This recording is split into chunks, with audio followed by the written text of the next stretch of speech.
Alright, so we're trying to prove that the expression R double quote A as a subset of R double quote B is forward derivable from A as a subset of B. And what we got instead was that if A is a subset of B, then if T is an element of A and T is an element of R double quote A, then T is an element of R double quote B, which is not what we're going for. And actually, I think the T, while not technically incorrect, the T is bad variable assignment.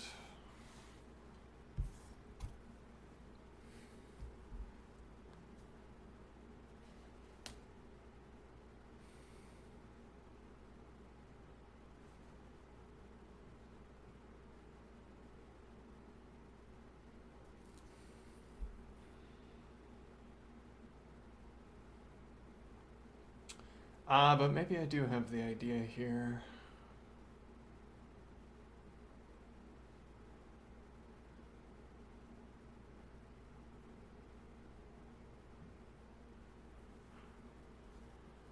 So we had this idea briefly, but I guess I discarded it.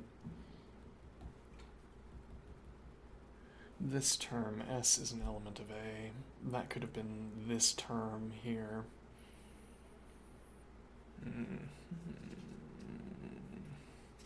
So let's start over.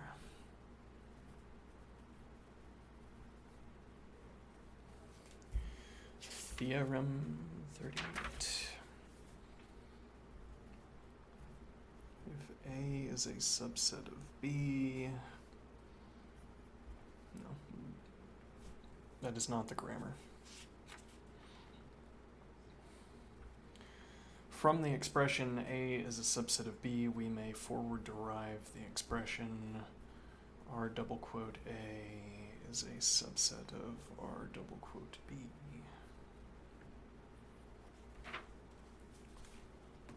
Which incidentally would tell us that if R is a subset of A, then R double quote A is a subset of R double quote B. Okay. So we're going to say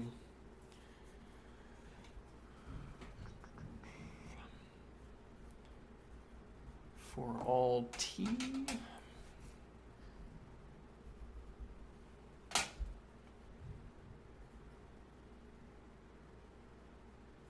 if T is an element of A, then T is an element of B.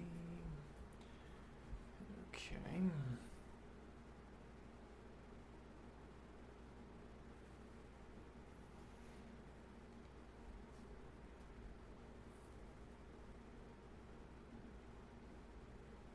Let's go with S. Okay.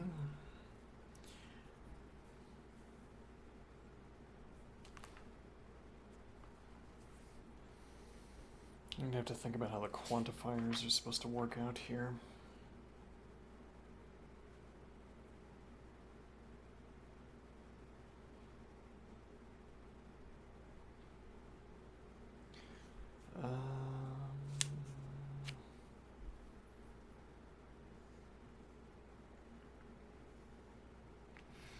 Yeah, that'd be correct. You say for all T if there exists an S.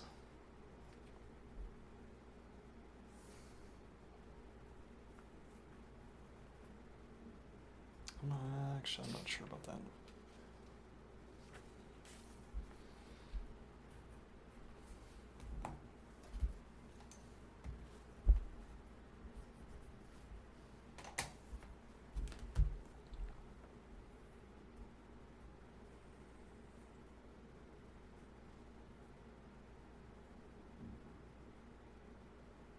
I gotta replace these as well then.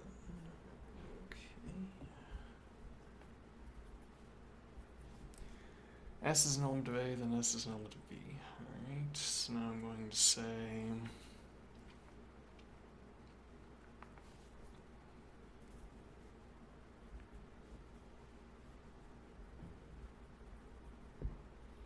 S is an element of A, and there exists a T such that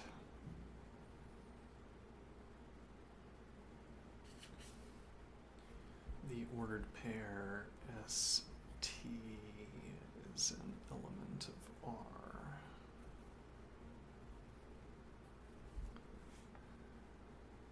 Okay.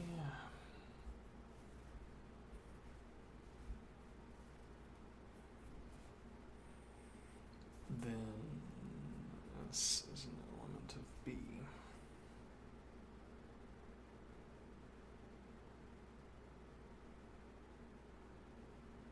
We've already made a mistake, and it's permanent because we put that color in. Yeah. All right, new rule. We can bring in we can bring in the and expression whenever we want. Okay.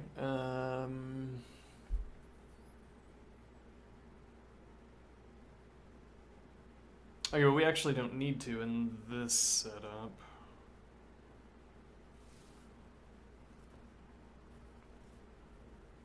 So now we can say,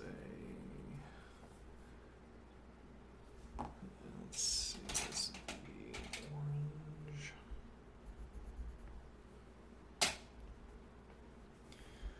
Okay, so now what we have is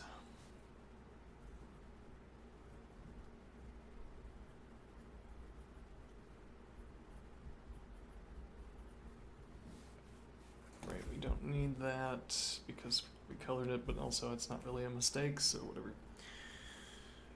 So the order pair ST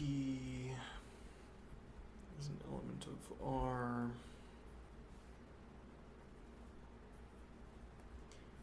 Then S is an element of B, and there exists a T such that the ordered pair ST is an element of R.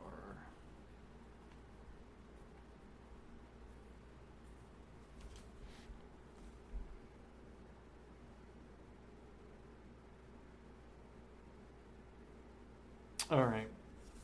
I'm going to adopt the convention that the derivability assertion goes at the beginning. Okay. No, that's wrong. Yeah. And it's too late to replace that one.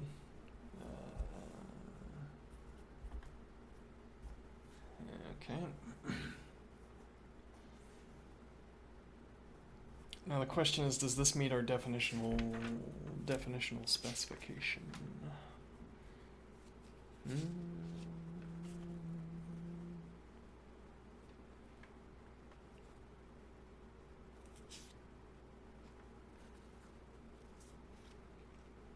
For all T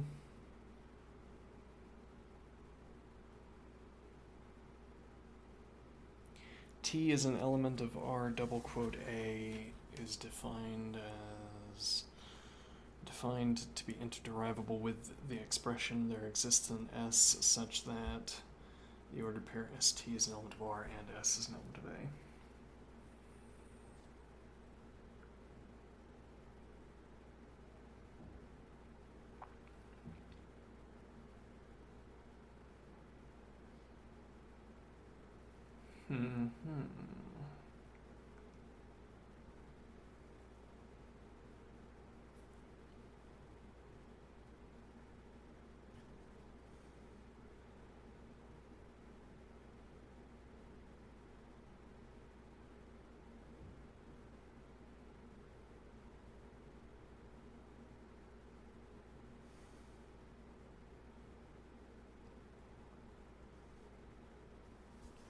So I guess we want forward derivability again.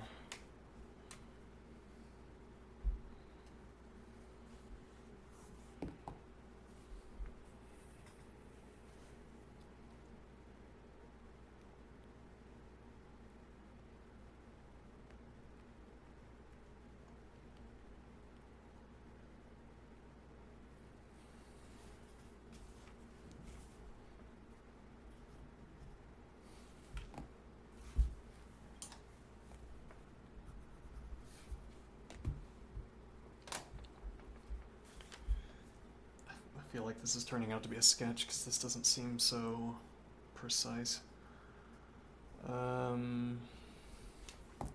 So we would close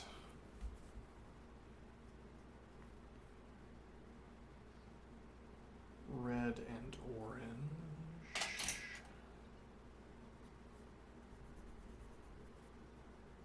And we might want to say double forward derivable.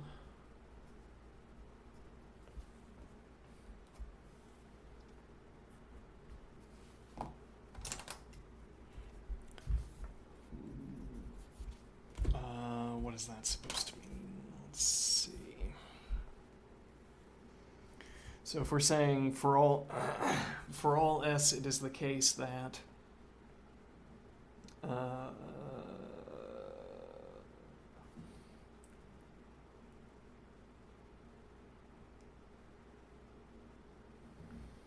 well, I'm trying to figure out how we step this down to an existence statement, because the original claim has an existence statement and not a for all statement.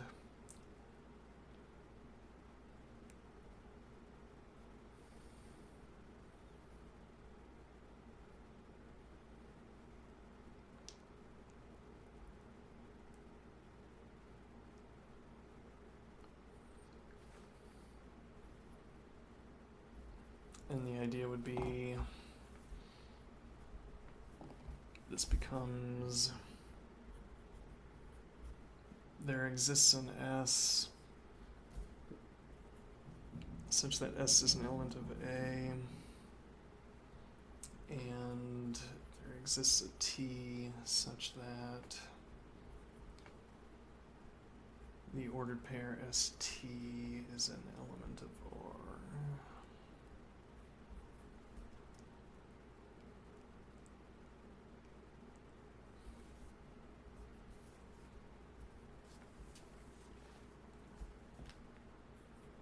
Then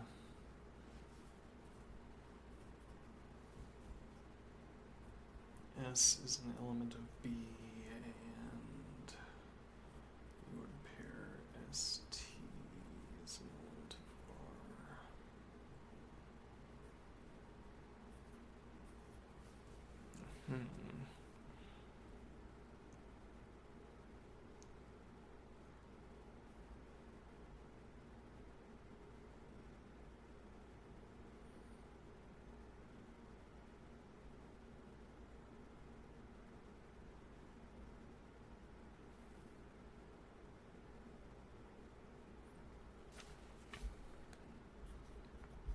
To reorder this in a way that makes it look more like the definition. Anyway, we'll do there exists a T and there exists an S such that the ordered pair ST is an element of R and S is an element of A.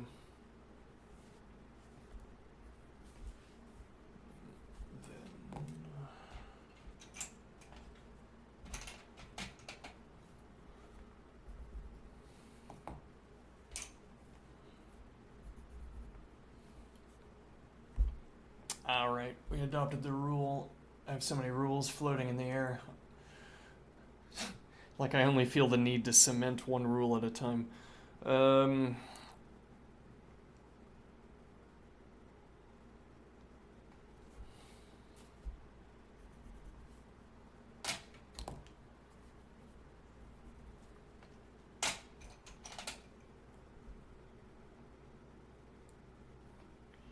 I could always call this a sketch.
Yeah.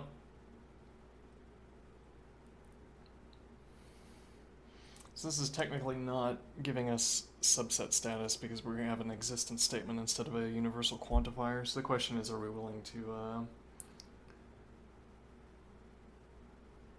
step this up to a universal quantifier? With the argument being that we were under no obligation to choose T.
Okay, but what we could also do here is we don't introduce this as a there exists.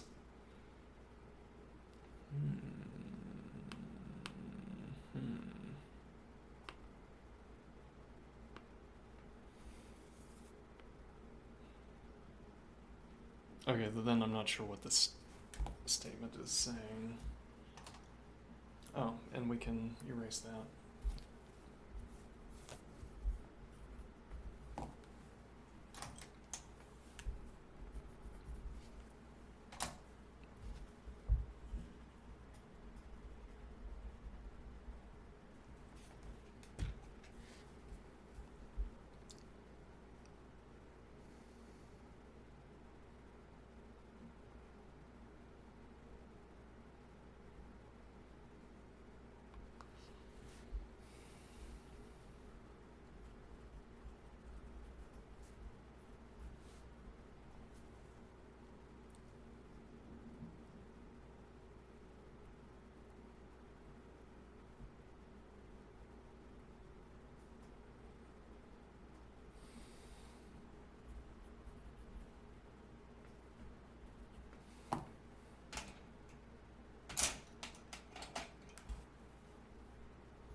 I feel like this is not the way to go about this.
I don't really trust the premixing rules.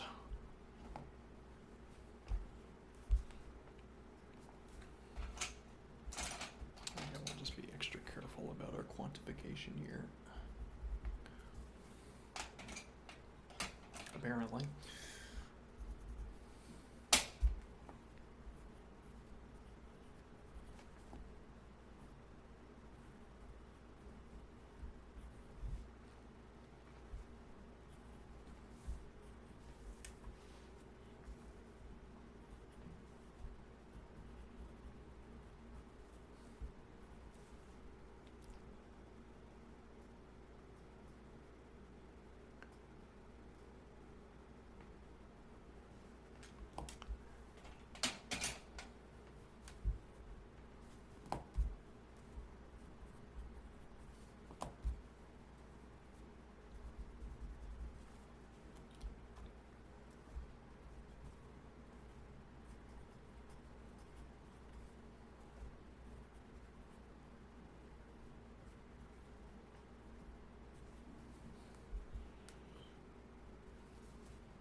this quantifier might have been unnecessary.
Yeah, well, normally we indicate why we are stepping down a biconditional or stepping down an interderivability expression, but here we can't because it's not due to elimination, it's due to introduction. So at any rate, according to the typical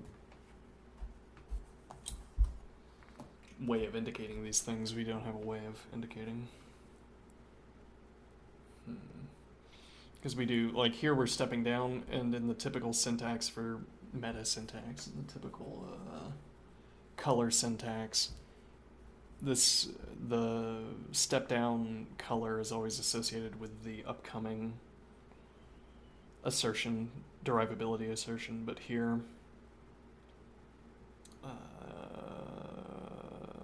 in these earlier cases, the step down is associated with something we add. So if I underline this term, which is the reason we stepped down, the addition of this term, we'd have to change the rule.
Alright, normally I don't want to think about the proofs we make beyond thinking about the mechanics required to prove them, but in this case we need to think about what we're willing to do with quantifiers. Okay, so what are we willing to do with quantifiers?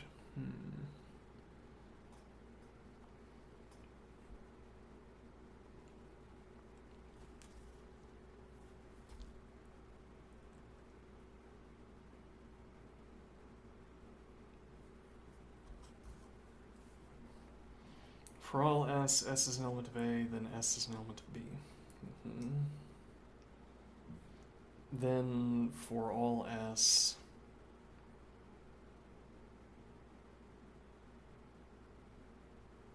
S is an element of A, and for all T, the ordered pair ST is an element of R. That seems highly suspicious.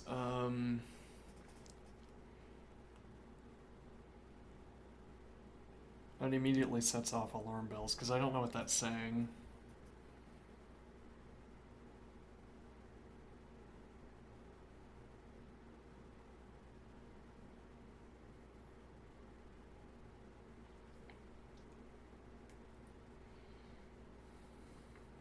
Like, speaking this out loud, for all S, if S is an element of A, and for all T, the ordered pair ST is an element of R.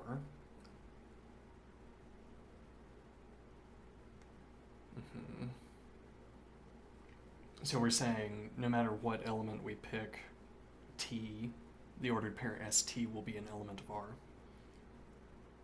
Okay, now again, I don't like thinking about the meaning of these expressions, but that jumps out as being suspicious to assert here. Particularly given what we end up doing with this expression.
Well, it's a short proof. We can go ahead and write out the quantifiers, all of them, instead of using color to shorten them. Okay, so we say for all S, I'll still color them in though. For all S, if S is an element of A, then S is an element of B. Okay, which is forward derivable with the expression, as we proved yesterday. And this lemma here, which I should have labeled more thoroughly, like that, I didn't label because we just introduced this convention. But okay, forward derivable with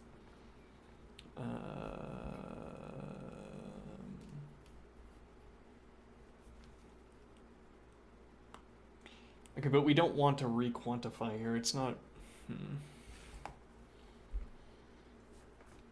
This is an assertion about all S. This whole thing is an assertion about all S. So what we could do is open up another bracket here. Okay.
We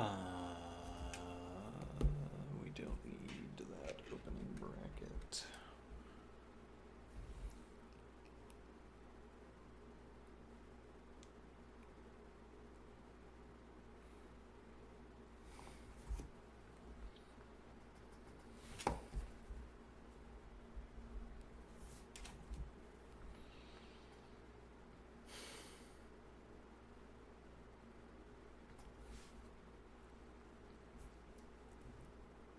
Hmm.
Okay, I think I see something that can clear up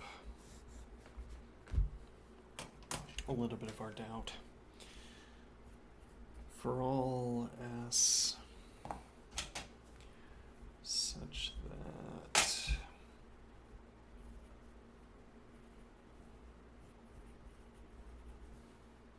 for all S, if S is an element of A, then S is an element of B.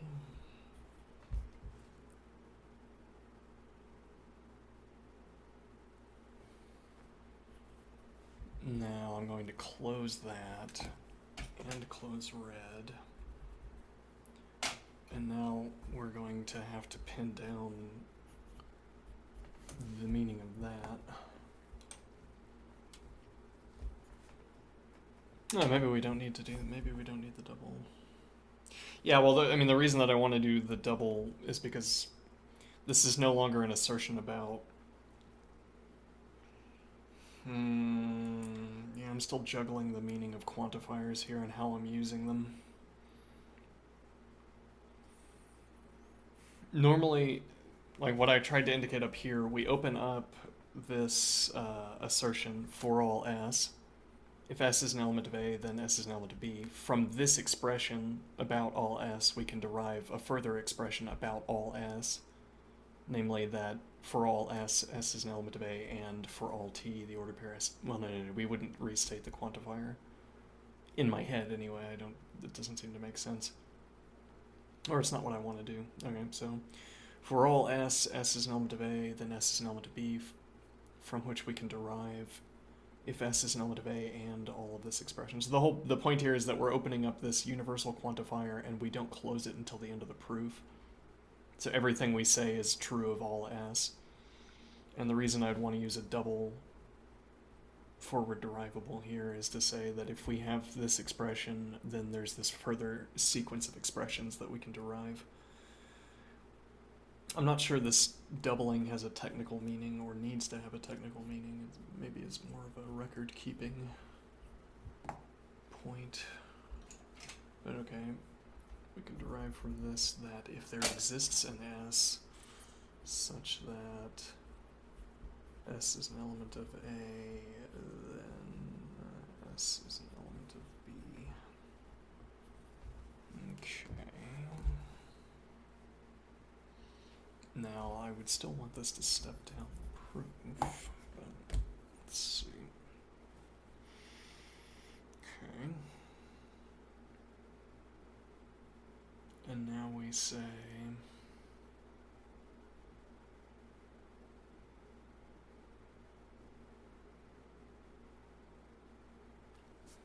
hold on.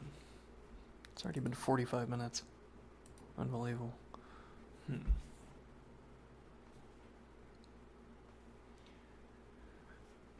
Alright, so now this is forward derivable.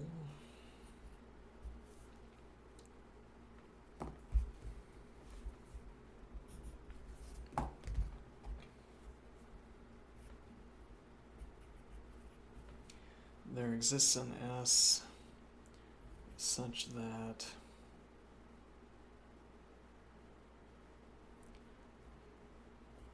s is an element of A and for all t.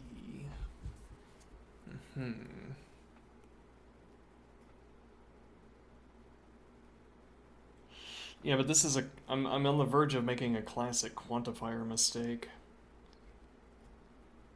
There exists an s such that s is an element of A and for all t, the ordered pair st is an element of A. Which is not the same thing as saying for all t there exists an s.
What happens if we try to do existential quantification instead?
Now, this is still not an assertion of subset status because we have the existential quantifier out front.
Okay, though if I say,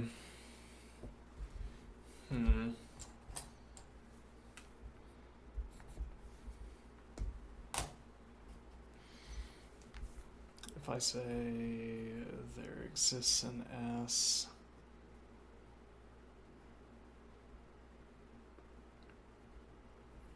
such that S is an element of A, and for all T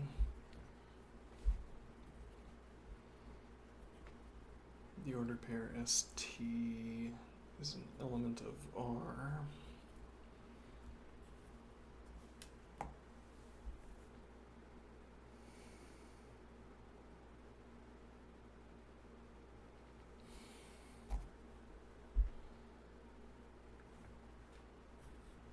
Semantically, I want that to be forward derivable with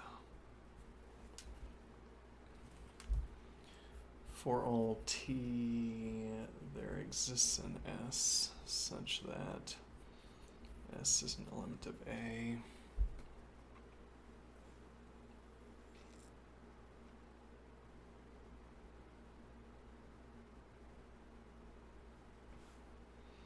And the ordered pair ST is an element of R.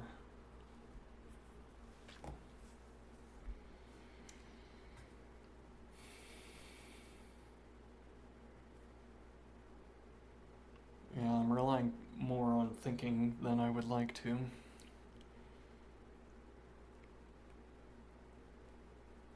The meanings of these terms should have little sway on my reasoning.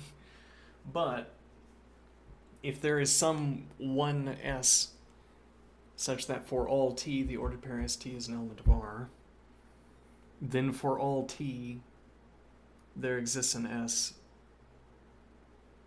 such that the ordered pair ST is an element of R. Though again, that's not the whole expression, and I'm not sure what to make of the quantifiers in the context of the whole expression. So we're saying if there exists an S such that S is an element of A and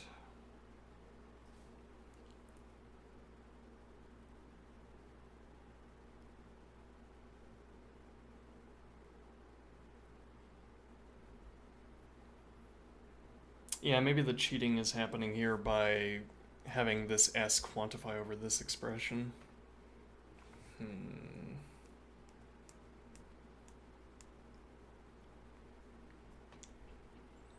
There exists an S such that S is an element of A and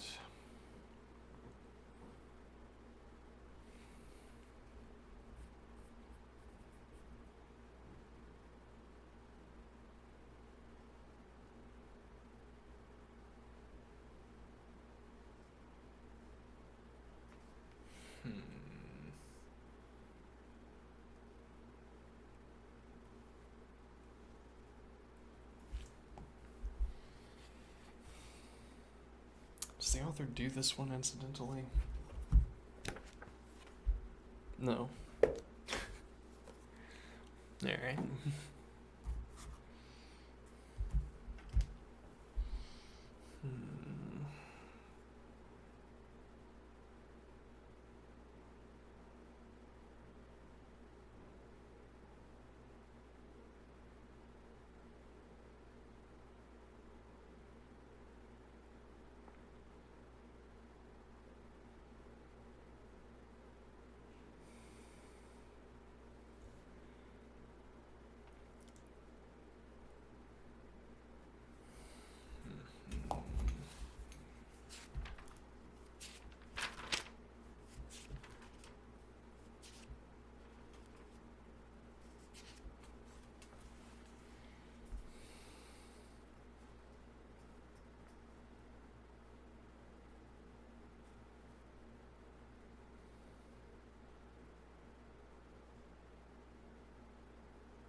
So the statement is for all T, if there exists an S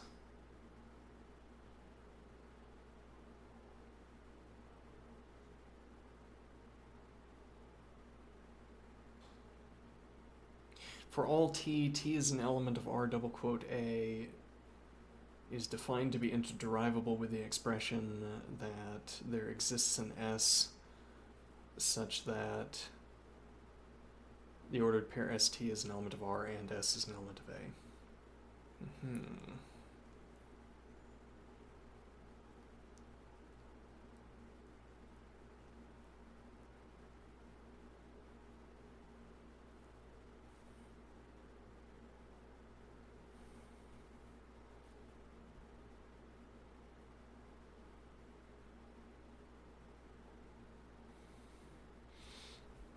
So this raises the question of quantifiers, which receives zero coverage in the book, despite a snarky remark that mastery over quantifier manipulation is necessary. There's no coverage of it in the book. This whole expression, and this is what I was talking about with our quantifiers, we're saying it is the case for all t that the expression t is an element of R double quote A is interderivable with the expression there exists an S such that the ordered pair ST is an element of R and S is an element of A.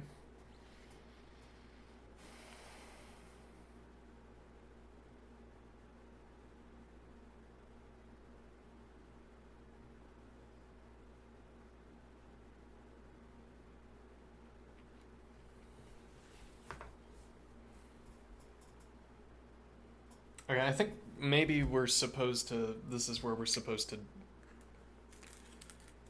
go in on the quantification rule. What do I mean? I mean, so we have Theorem 38. Let's do it again.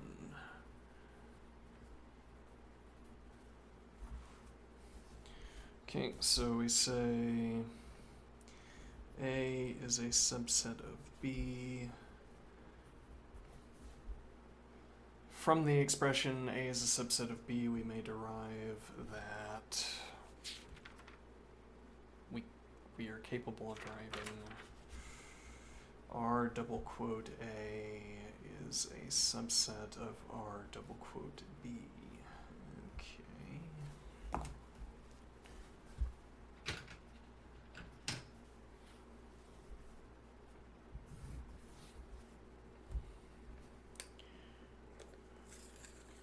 As I have bemoaned in the past, I have universally found the internet to be unhelpful when I have asked questions, so I am not going to I'm not going to seek anyone out to ask, but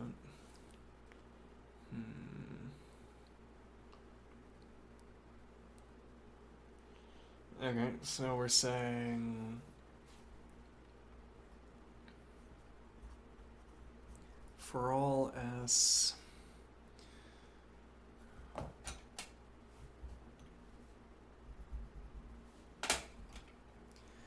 if S is an element of A, then S is an element of B. Okay, and now we immediately close that quantification, and we observe that from this we may derive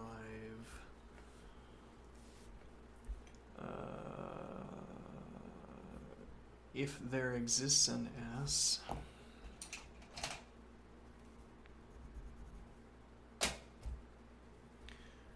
such that S is an element of A, then S is an element of B. Okay.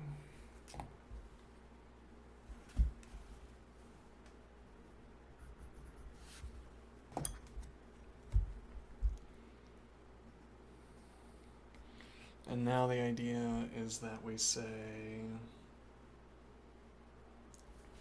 forward derivability again.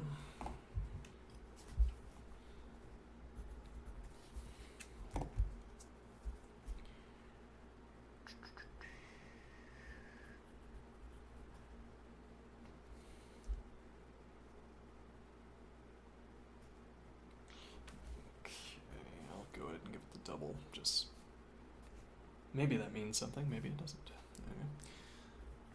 There exists an S such that S is an element of A and the ordered pair ST is an element of R,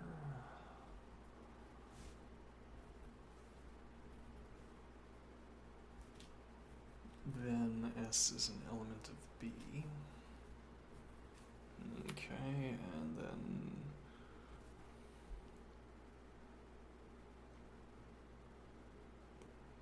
then we step down again with double.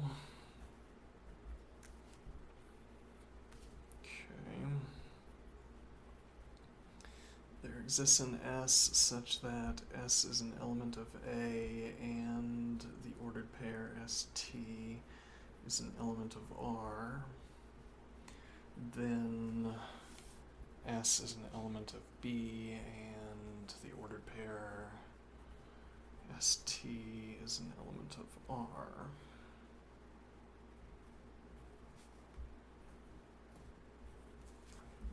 Okay.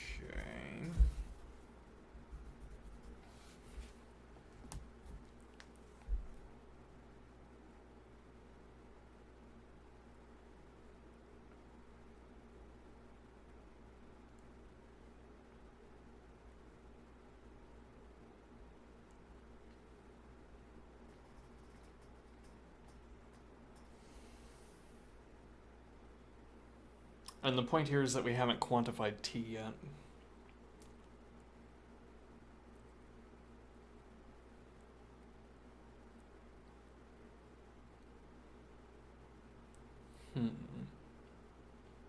So in that regard, T is acting like an individual.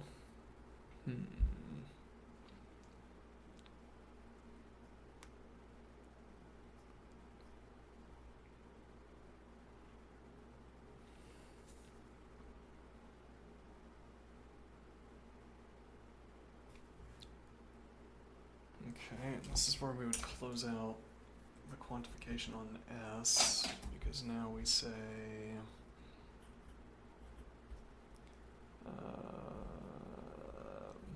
with the ordered pair, no, rather,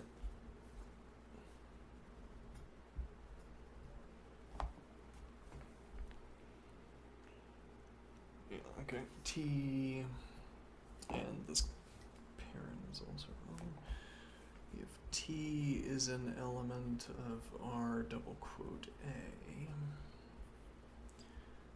then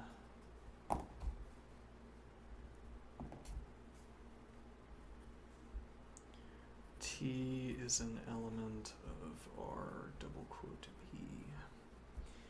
All right.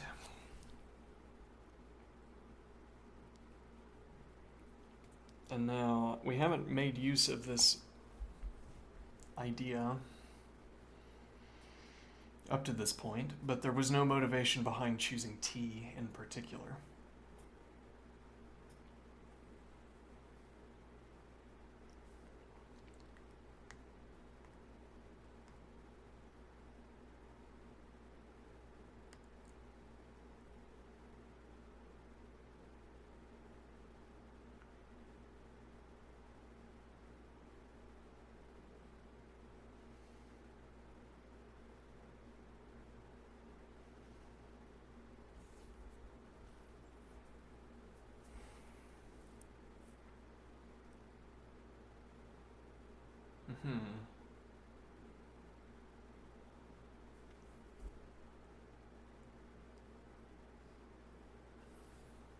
So we would then say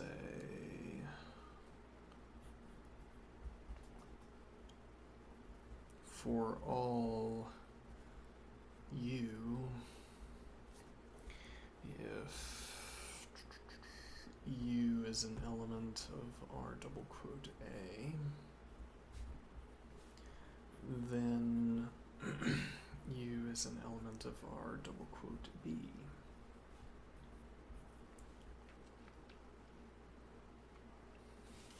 Okay.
Yeah, the default is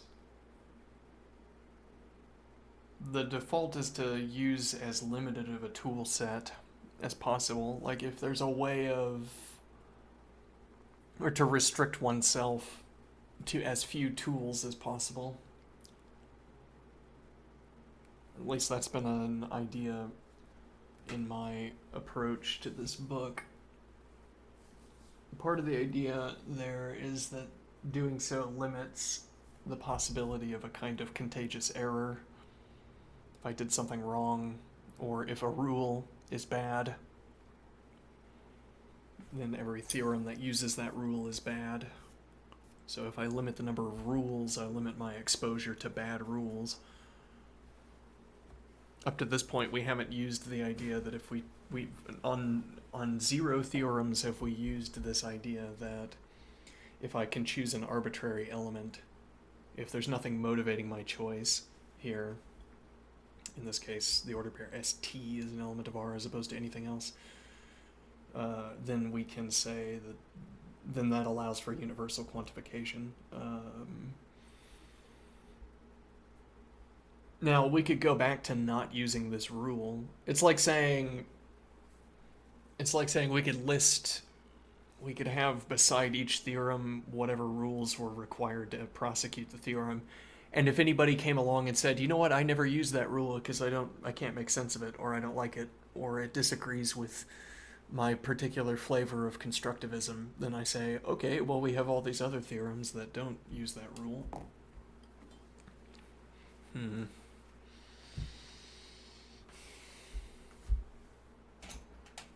Well, I'll take it.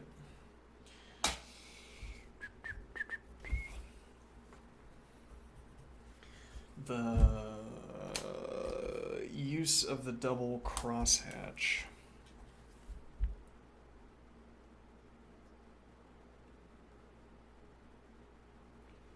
Okay, let's make some sense of that.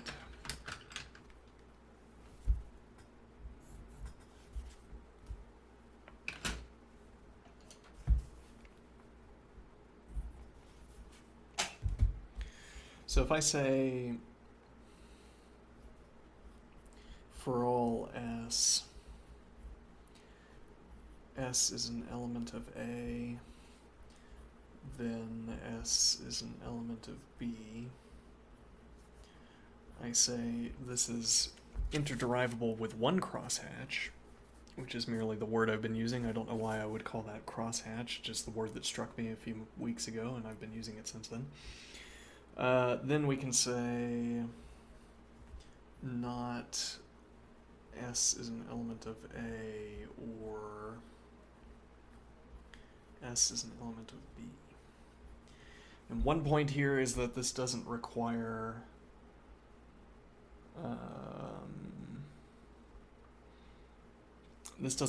an additional quantification over S, unlike this, where we have to step down the quantification from for all S to there exists an S.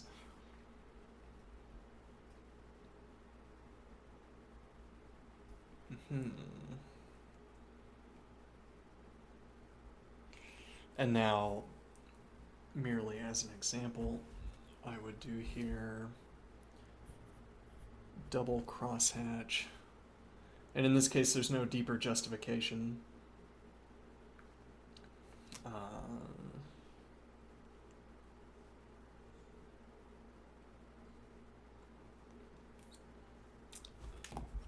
Still underline this because it deviates from our typical usage. Speaking of which, there as well. Maybe I should have a different color for that. And now what would I want to say after a double crosshatch?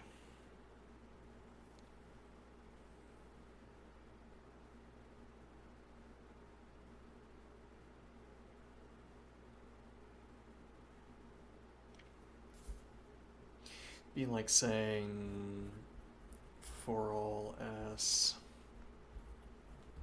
S is an element of A, then S is an element of B.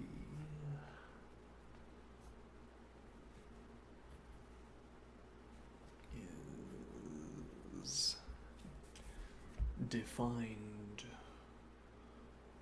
to be interderivable with the expression, not S is an element of A or S is an element of B.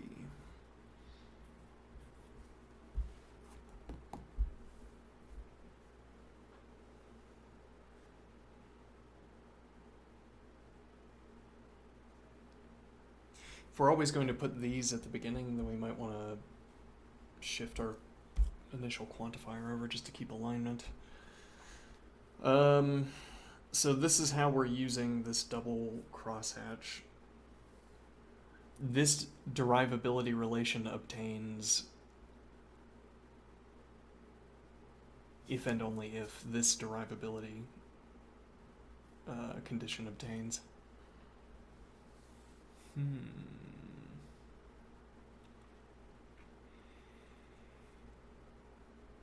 I guess more obvious would be, more obvious example would be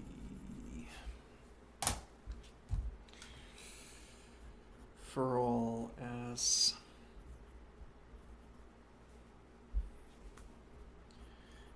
rather A is okay, yeah, but we can do S as an element of hold on. Let me think.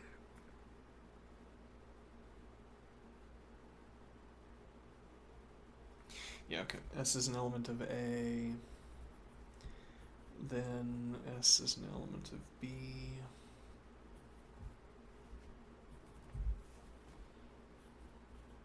Is interderivable with the expression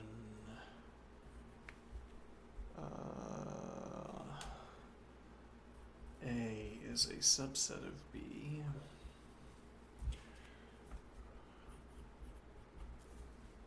If and only if for all S, S is an element of A, then S is an element of B is defined to be the same thing as A is a subset of B. Though one wonders how much meaning that has.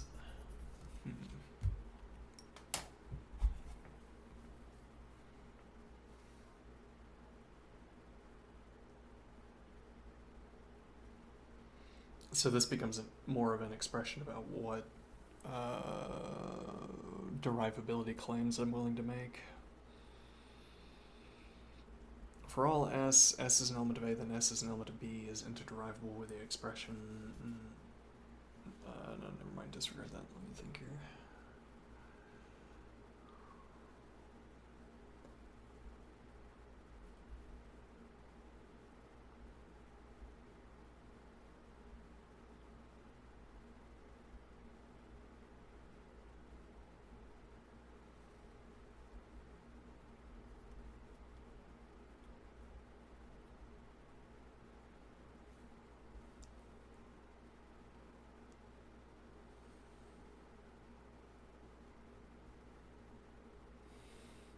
Well, so you can see the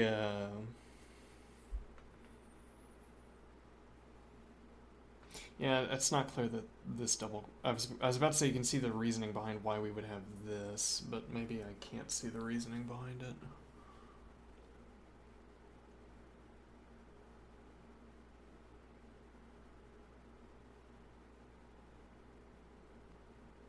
I think this would not be doubled up.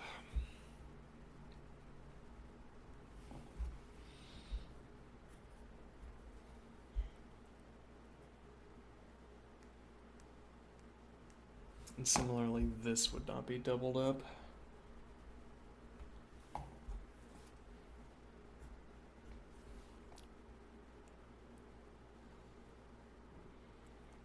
These steps are pure syntactical derivation. This step is not pure syntactical derivation for the reason that this step is about the quantifier. So I'm willing to make this step even though I don't have a syntax rule governing terms that gives me this forward step.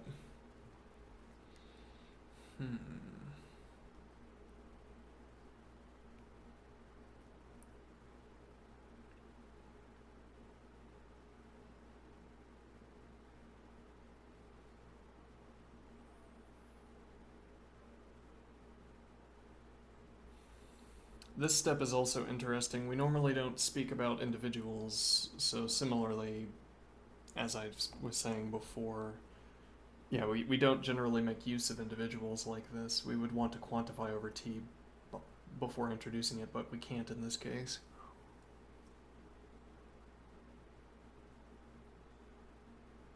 Well, we could have done there exists a t. We could have done existential quantification.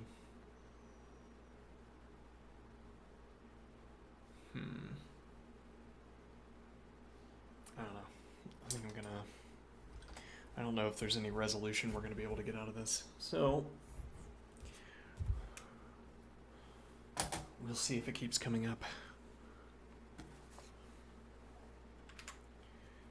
Okay.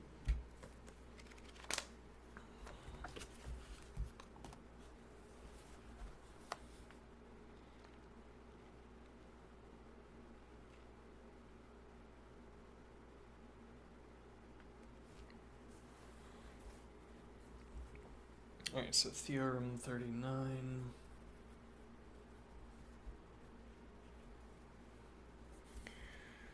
R double quote A is equal to the empty set.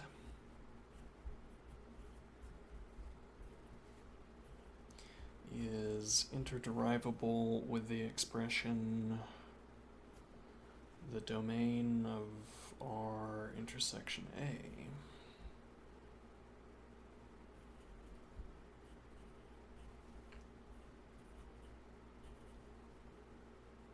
Is equal to the empty set.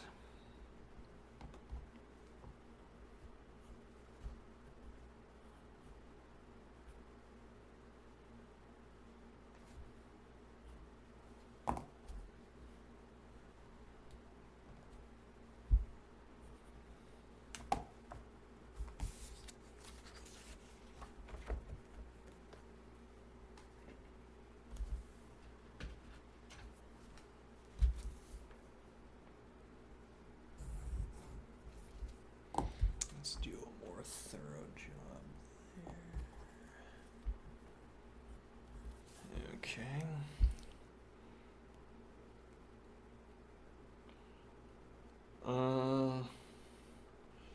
Alright, let's write out both of these expressions.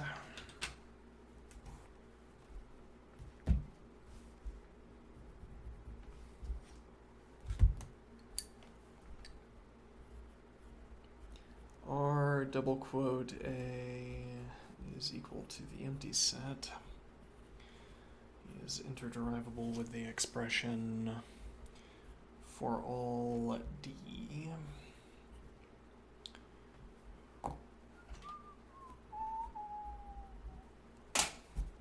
Not.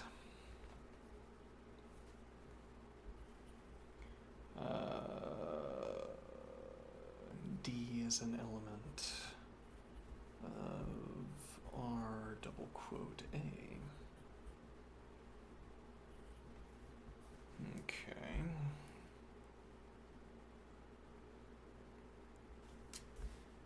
Which, not for nothing, is interderivable with the expression not. There exists a D such that D is an element of R double quote A.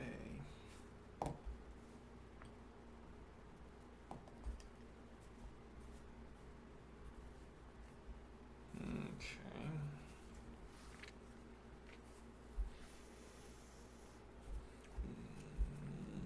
Which is interderivable with the expression. I guess that means we would close this quantifier and open up another one here.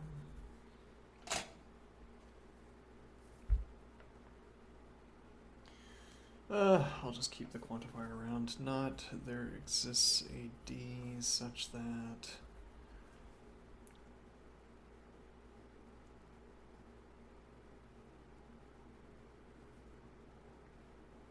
Alright, this should not be capitalized because this is going to be a...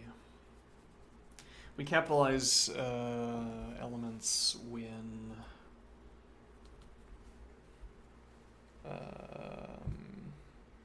they're going to be ordered pairs, when they're going to be sets of some kind, explicitly so. And this is not going to be a set, though there will be a set mentioned. Not there exists a T such that the ordered pair ST is an element of R.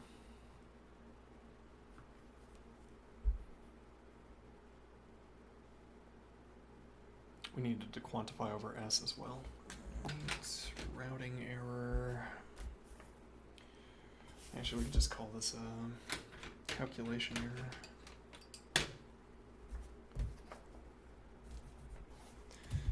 Okay. So rather, interderivable with the expression not there exists a T such that there exists an S such that the ordered pair ST is an element of R and S is an element of A.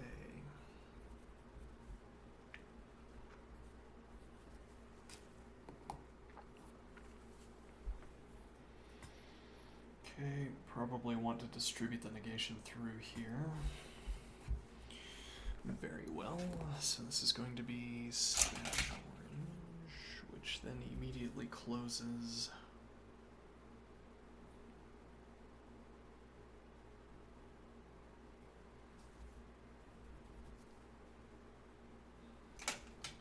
along with orange, and we say interderivable with the expression for all T and for all S, not the ordered pair ST is an element of R, or not S is an element of A. Okay.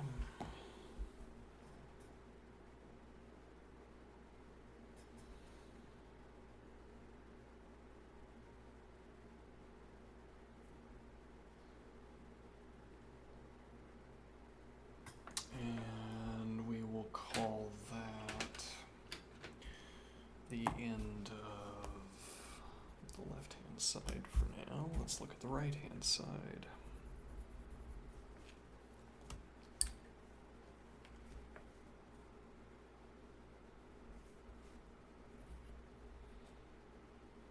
The domain of R intersection A is equal to the empty set if and only if for all V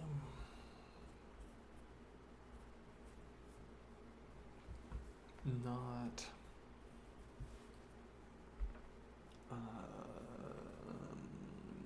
V is an element of the domain of R intersection A. Okay. We'll start over quantification colors. Alright, this is interderivable with the expression for all V not V is an element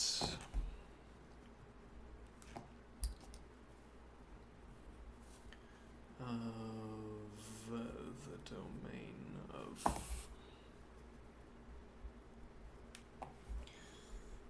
my bracketing and parenthesizing rules are as complicated as the logic itself. Domain of R.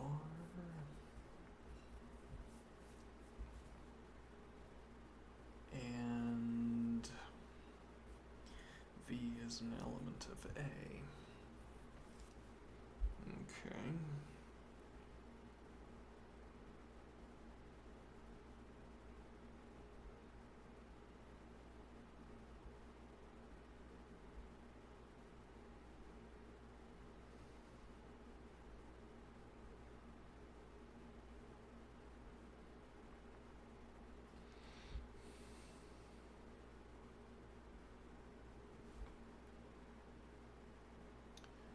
Which is interderivable with the expression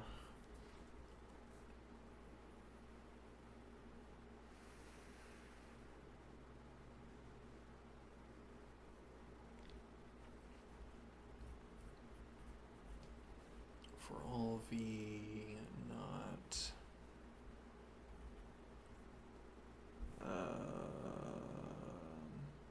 there exists a u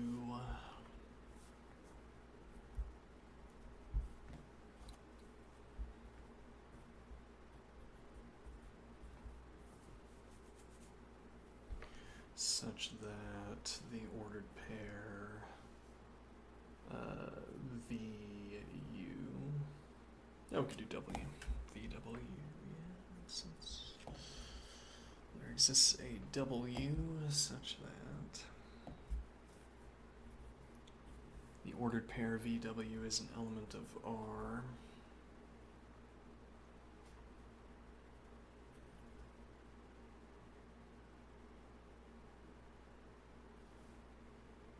And V is an element of A. Okay, which is interderivable with the expression. So we're going to extend, just distribute the negation. So for all V and for all W.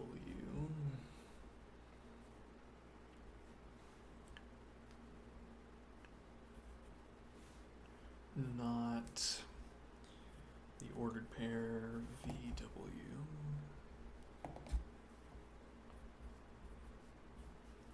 is an element of R, or not V is an element of A. Okay.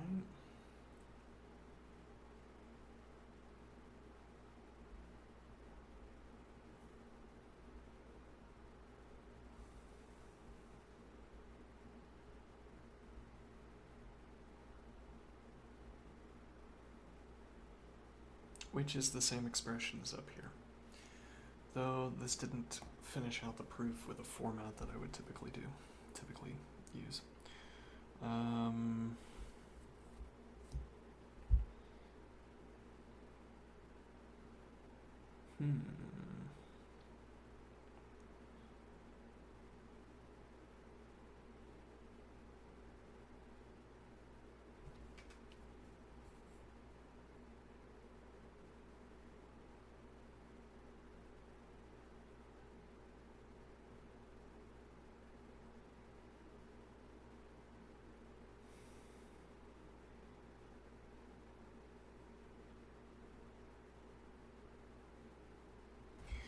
Actually, yeah, we could do,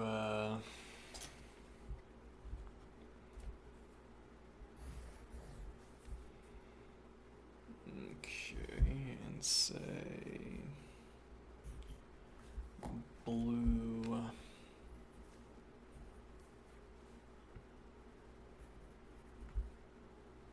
if and only if for all V and for all W.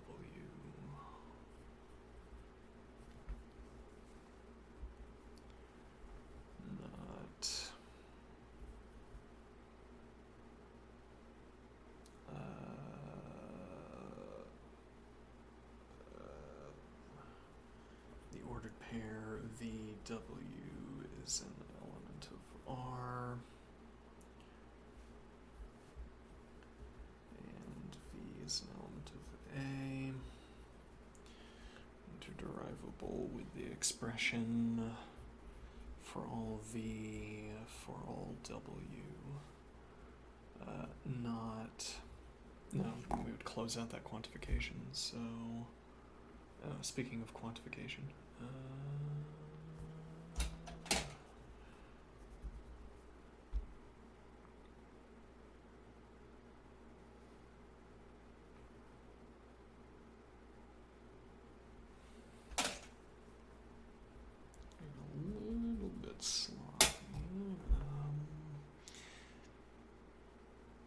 So now we would close out this, and we erase the quantifier for v.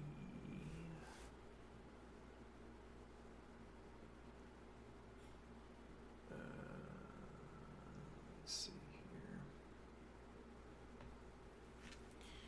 First, let me erase this.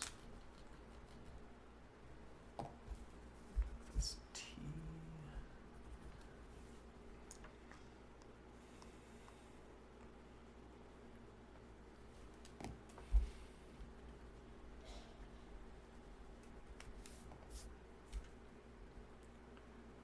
Okay.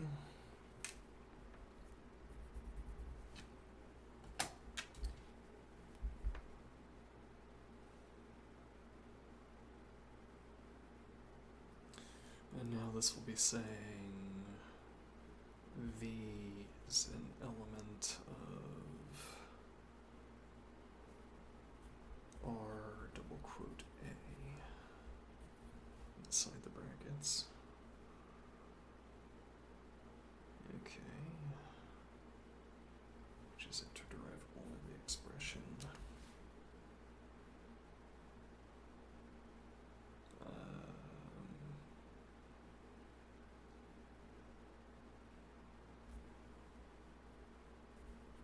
R double quote A is equal to the empty set.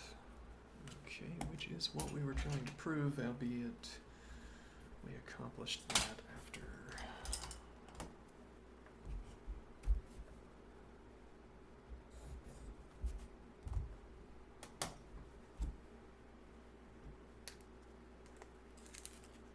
An inelegant approach. Okay, let's try it again. Okay, so we're going to say, seems easier to start, yeah, I mean, it's generally easier to start with more information, but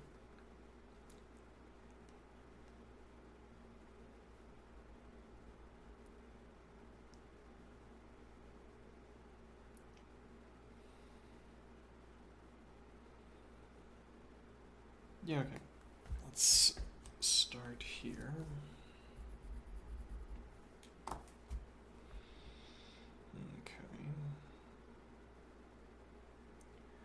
And we say the domain of our intersection A is equal to the empty set, is interderivable with the expression for all T not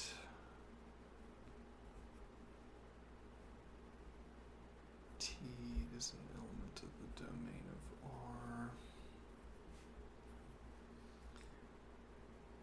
intersection A.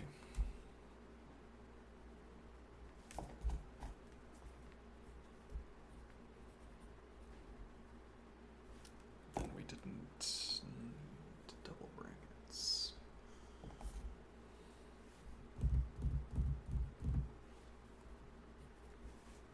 Okay.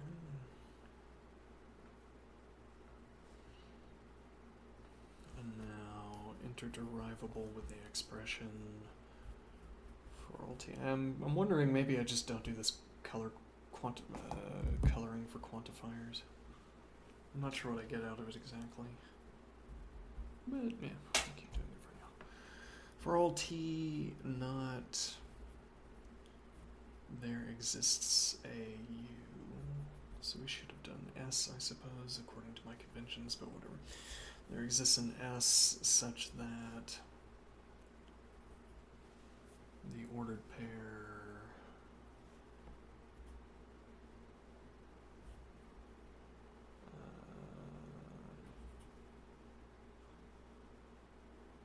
no, it should be U, yeah.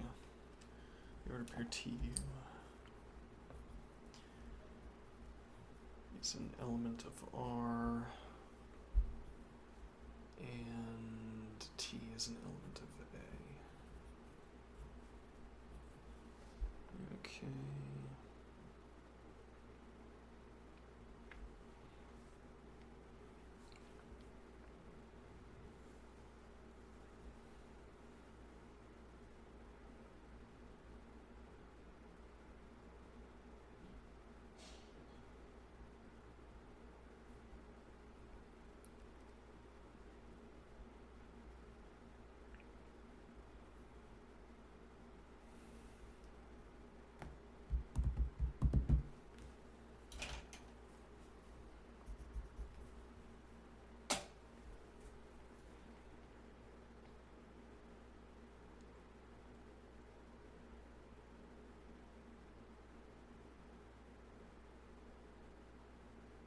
Yeah, I don't know what to think about this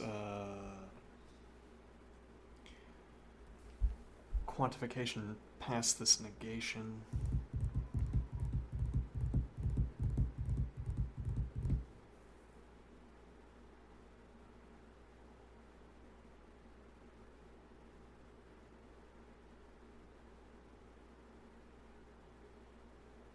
Yeah, I don't think it's a problem. The point would be that the definition for membership in double quote R double quote A says for all, and here we'll be saying for all T and for all U.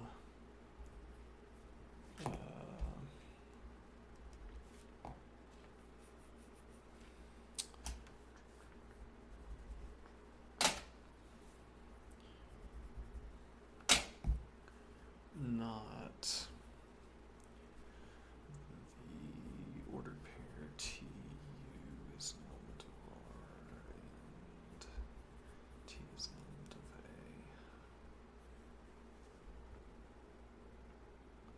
Okay, so the point is that this is an instance.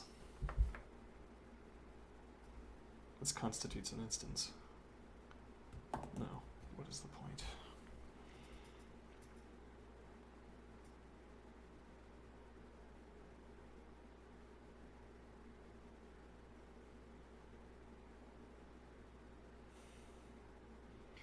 For all T and for all U, not the ordered pair TU is an element of R and T is an element of A.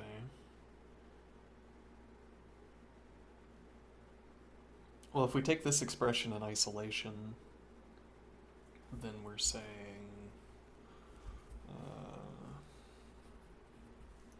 if and only if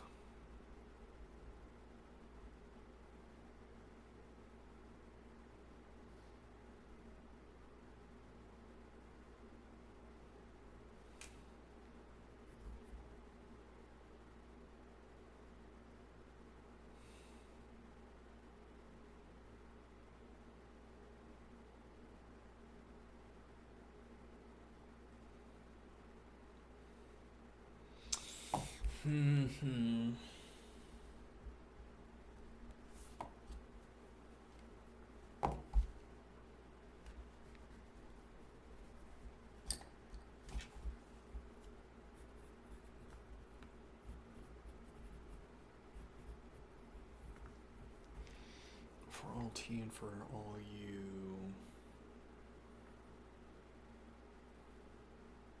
No, here we would drop the quantification for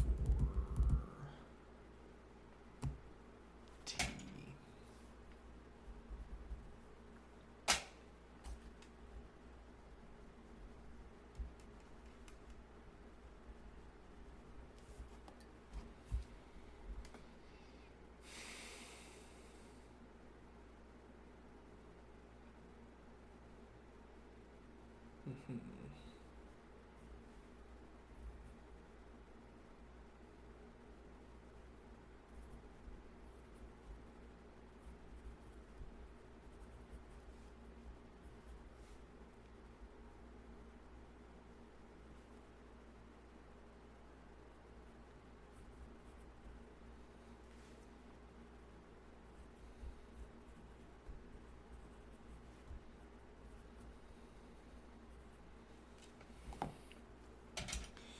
Well, we're asking more questions about quantification. I don't think I'm finding more answers to those questions, but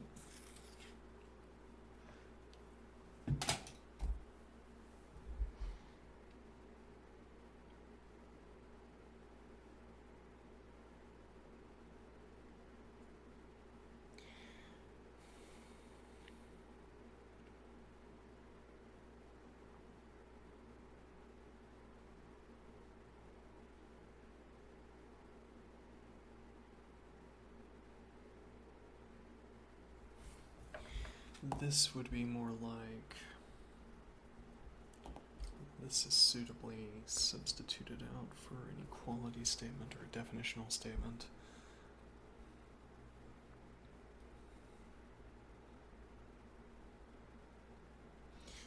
I'll go ahead and do that again. This time.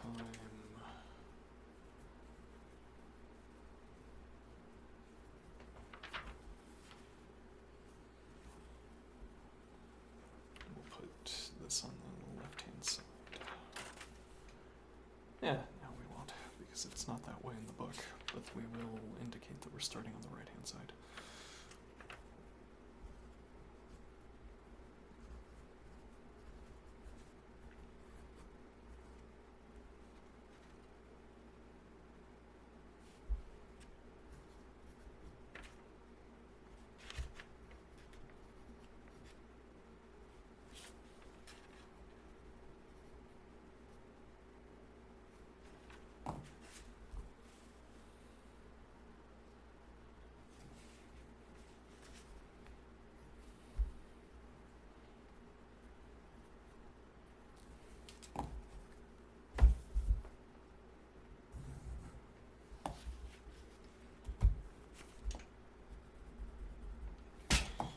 So,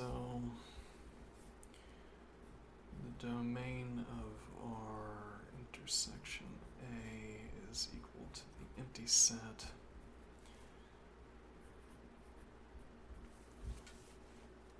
is defined to be equivalent to the expression for all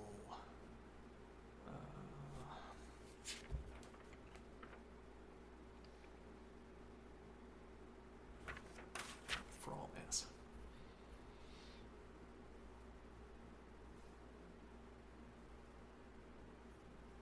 For all S, not S is an element of, nope, the domain of our intersection A, which we take to be derivable, interderivable. Right, so here I want to open up red and I don't want to re-quantify S. And the semantics then, I want this to be saying, for all S, the expression not S is an element of the domain of R intersection A is interderivable with the expression there exists a T. Okay, so these are, in that regard, I want these quantifiers to serve like, to work like brackets.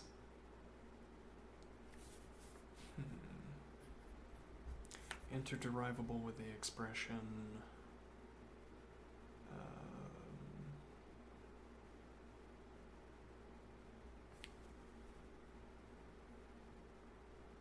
well, yeah, okay, we can take some intermediate steps.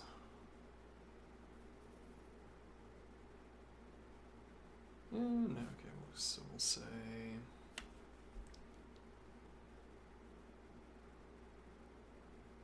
I'm not sure.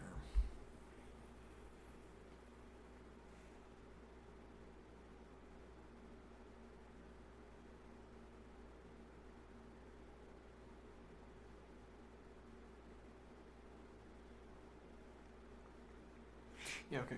Is interderivable with the expression not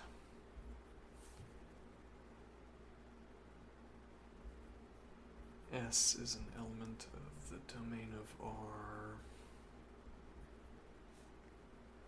and S is an element of A.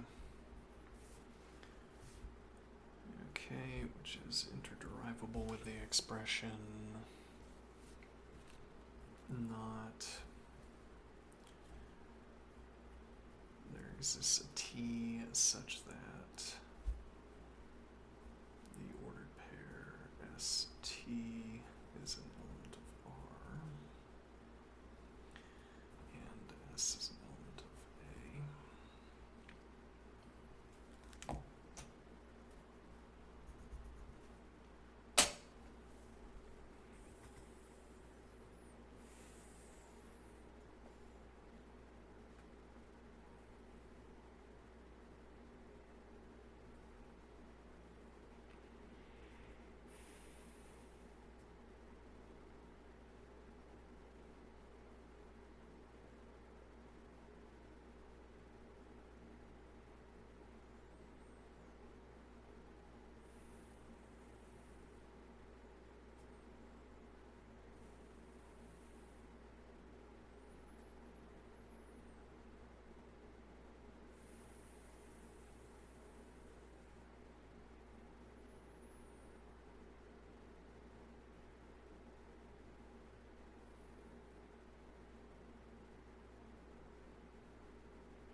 So I have this feeling that I want to intercede here, close out these quantifiers, and say double crosshatch. This sequence of derivations obtains when this derivation obtains.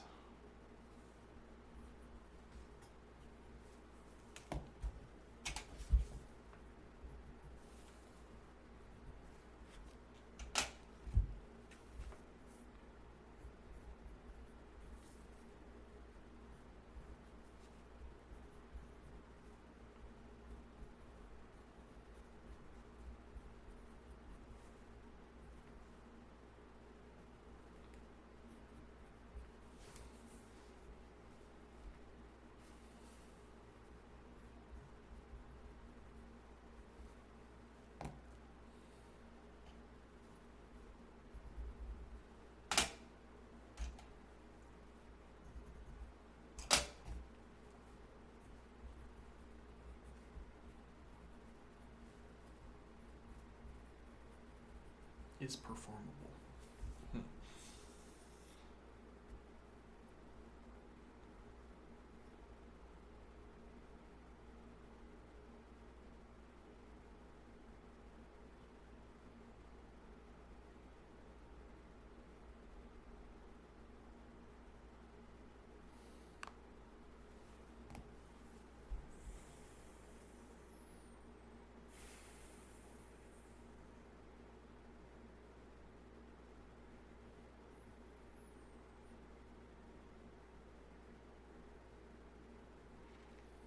Hmm.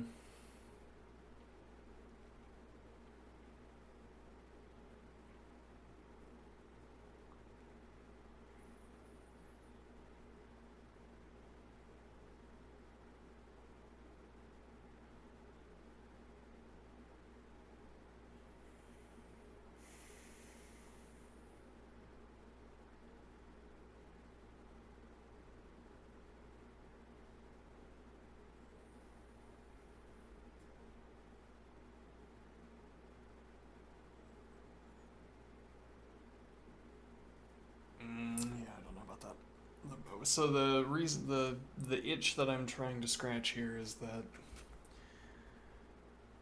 we want to close out this quantifier s because we're not going to use it after we exchange this term, or this expression rather. When we exchange this expression for not there exists a t such that t is an element of r double quote a, we've closed out the quantifier for s. Okay, but this whole expression is supposed to be about s. So I'm claiming.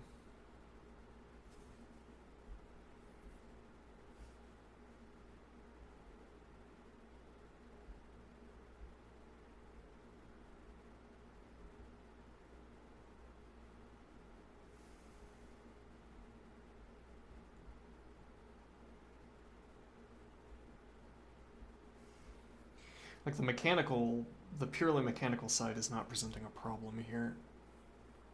It's how it's what we want to be saying with our syntax, I guess, which, okay, fine. It's the semantics.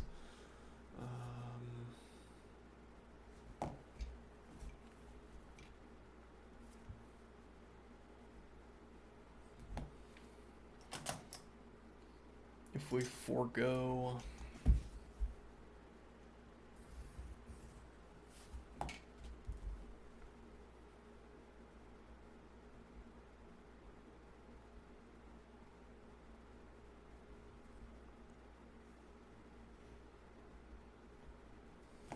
start back here and say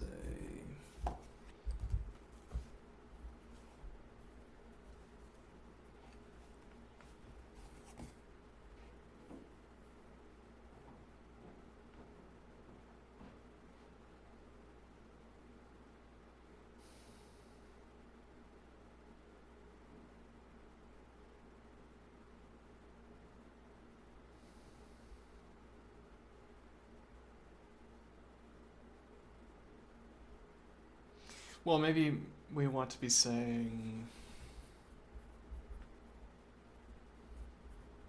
For all S not, there exists a T such that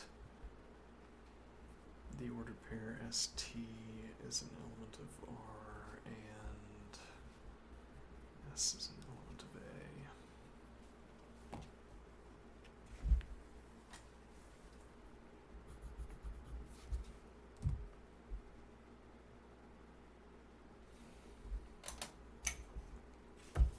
Then we might want to extend this. These two expressions are interderivable if and only if for all S and for all S not there exists a T. Yeah, I don't know.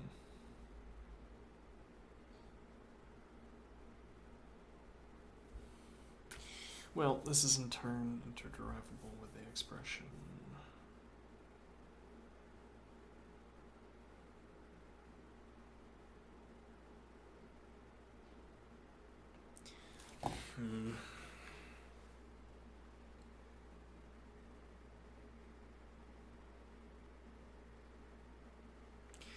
Yeah, maybe I want to just keep doing double crosshatches.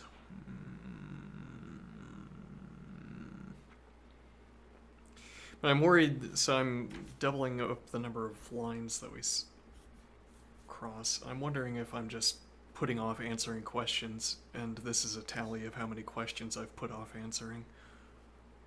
Like, the original motivation behind doing this is to say that there's a distinction between talking about derivability and talking about the logical biconditional, where I'm willing to break down the logical biconditional into if I have P if and only if Q, then I'm willing to break that down into P then Q and Q then P, but I'm not willing to break this down.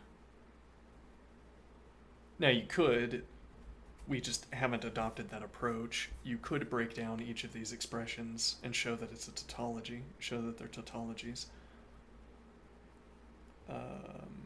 But instead of treating this like the logical biconditional operator, I treat this as an assertion of interderivability. And now, what am I doing with this?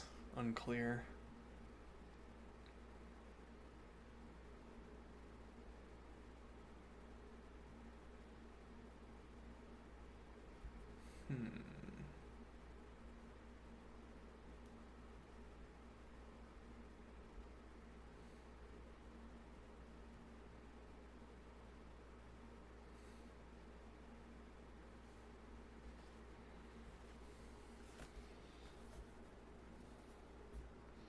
So maybe what I'm doing is double crosshatch whenever I want to reintroduce quantifiers.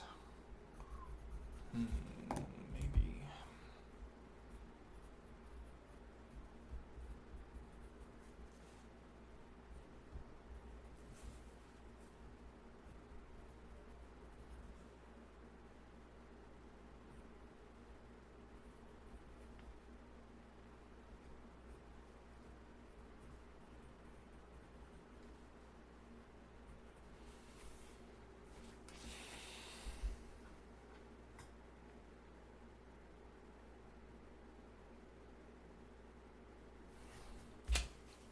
And then we would do the single crosshatch and say not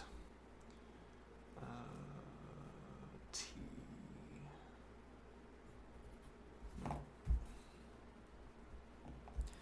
is an element of R double quote A.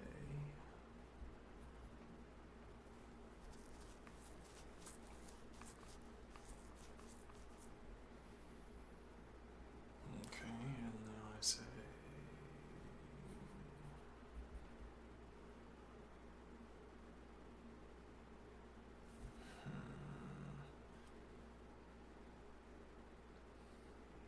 yeah, well, using a theorem, using a proof assistant would paper over this question by giving me an answer. It's like there isn't, maybe there's not really a good answer to this question, but to be sure, the theorem proofer would give me an answer. And then I wouldn't have to answer it. I wouldn't have to provide an answer myself. Which, if, if I just received all the answers and I didn't have to provide any myself, math would be done, and I wouldn't have to do math. Anyway,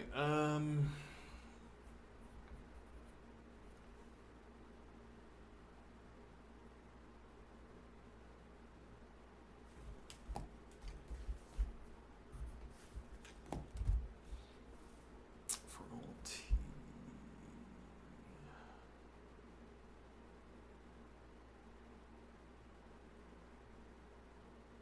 no, we wouldn't have a quantifier.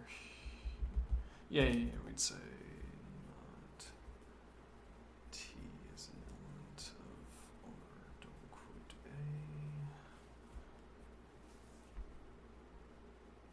Okay, which is equivalent to the expression that R double quote A is equal to the empty set.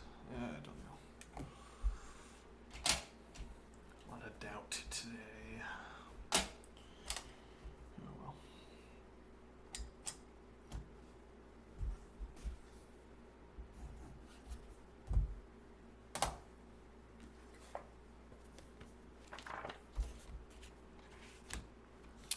The following theorem is somewhat surprising.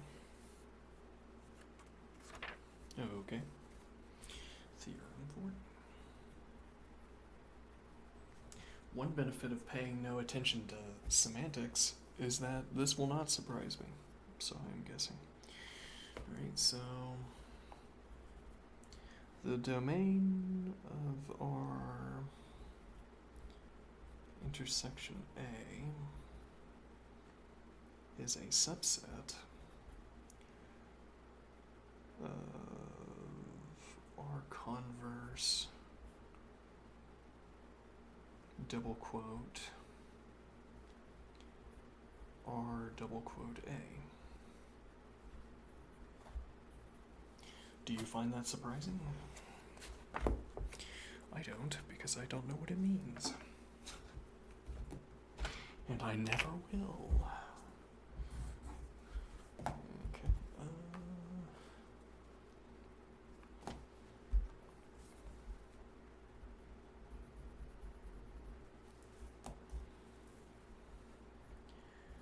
For all S,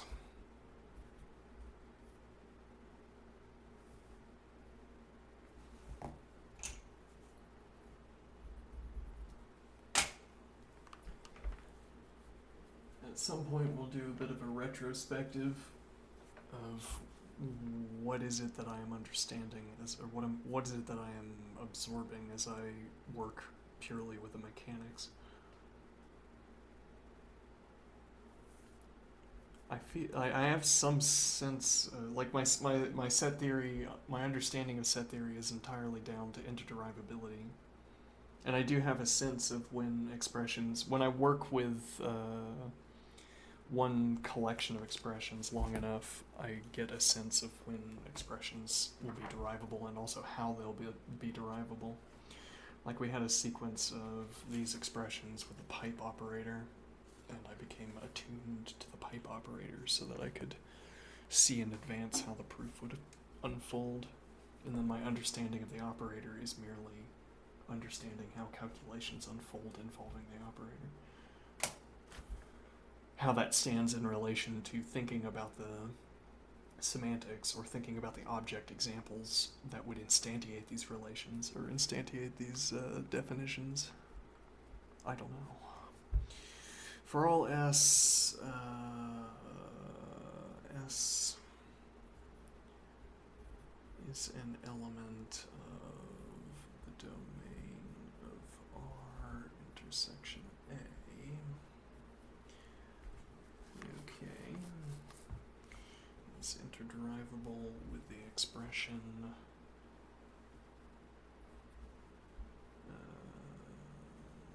S is an element of the domain of R, and S is an element of A. Okay, so far so good. which is interderivable with the expression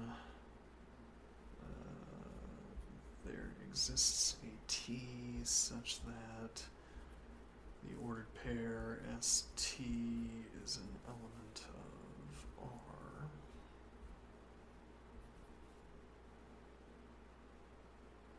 A little bit over bracketed here, but whatever.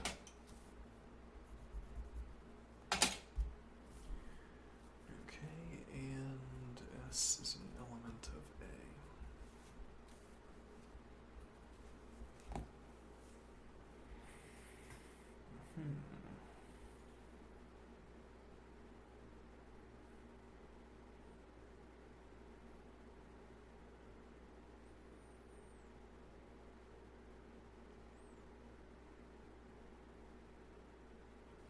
Which is in turn interderivable with the expression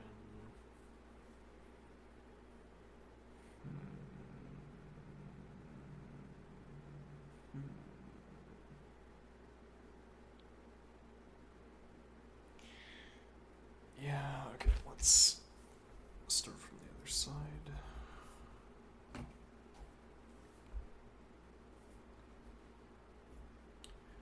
For all V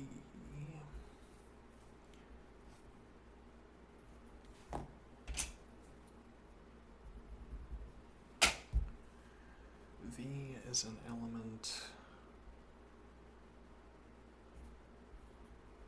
of R converse double quote R double quote A.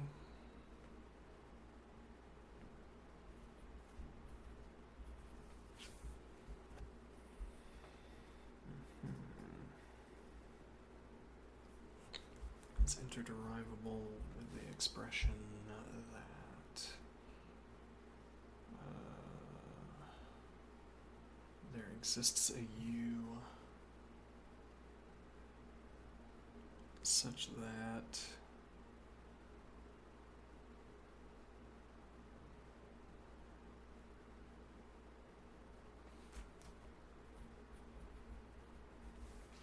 the ordered pair VU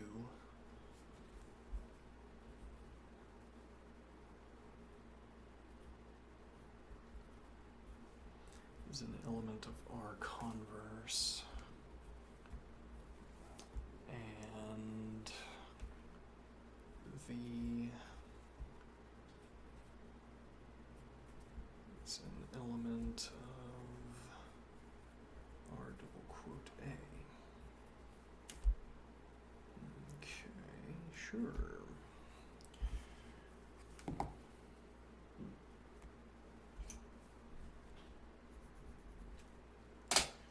Which is interderivable with the expression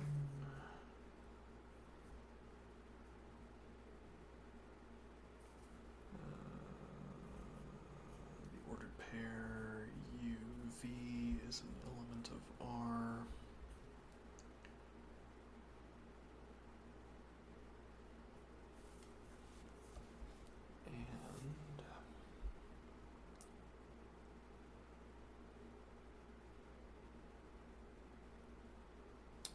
We ran out of characters, we have to go in the other direction now. Yeah, well, should have started on W. Yeah. Actually, we could still do that.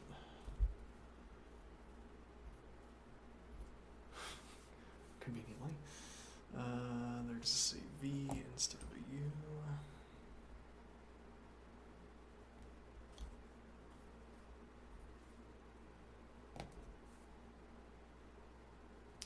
That's confusing.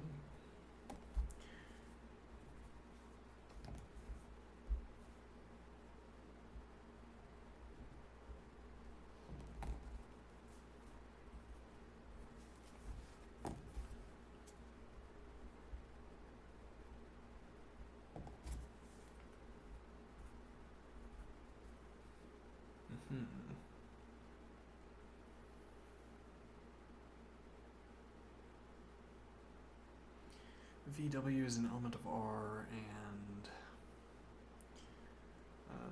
there exists a U such that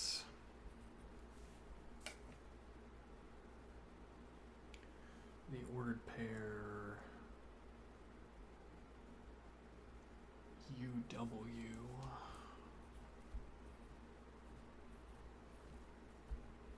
is an element of R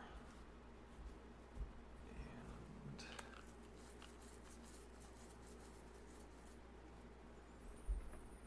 W is an element of A.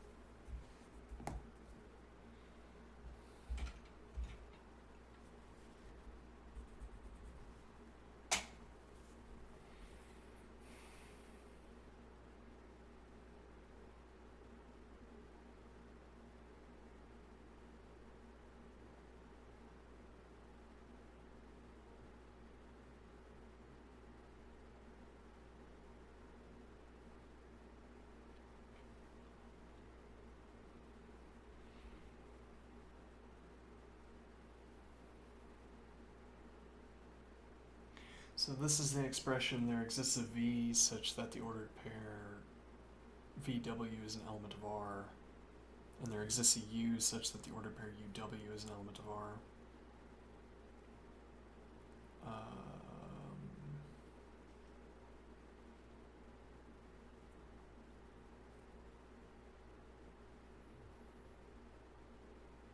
So we should be able to step this down without... Oh, that's the wrong...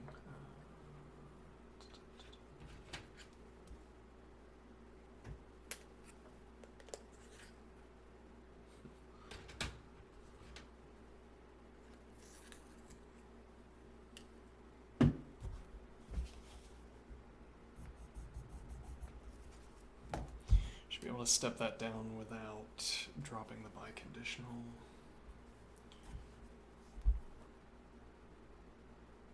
Okay, though then one wonders when we have to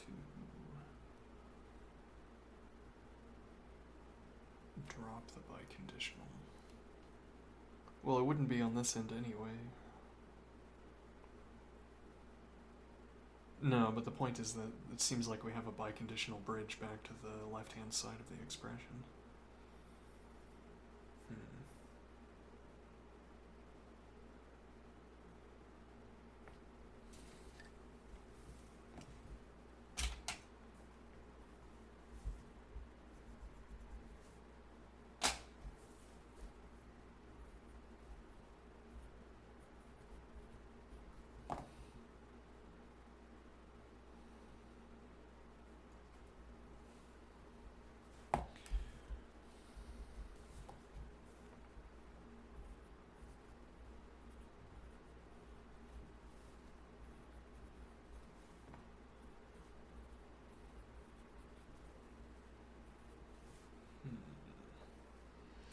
The author does this one, so we can see where the author steps down the biconditional.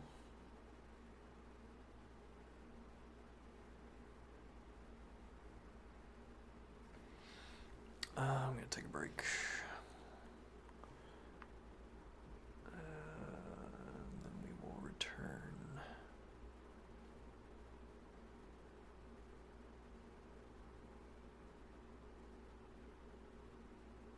Okay.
Okay, I am back.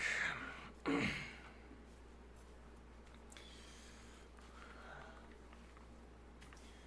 to get back into doing exercise breaks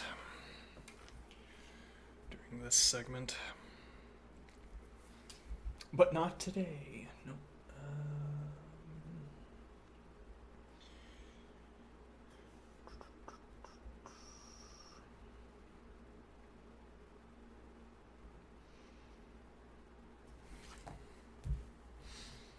Apparently. Let's see.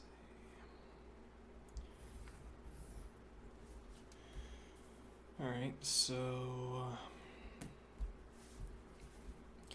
going back to the left-hand side, this blue expression is interderivable with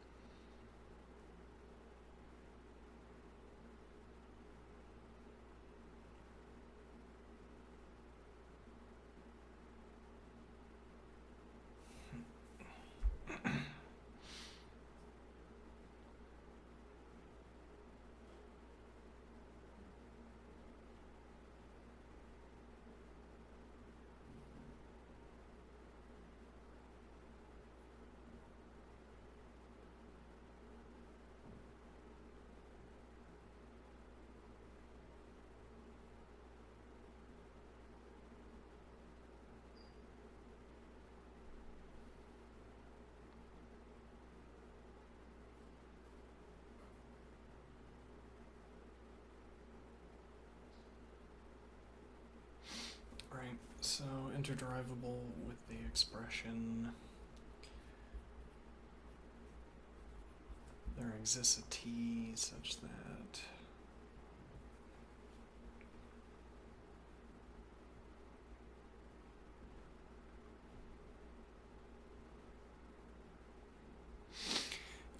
I think I see why we have to step this down, but I'm not certain.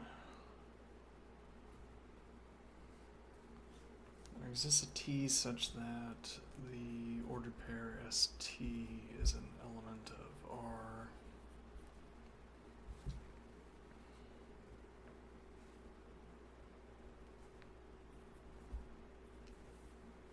And there exists a t such that the ordered pair ST is an element of R. And S is an element of A.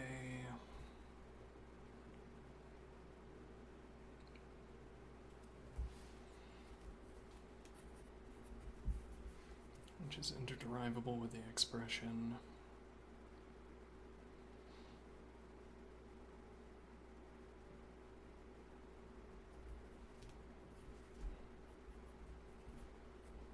there exists a t such that the ordered pair is t.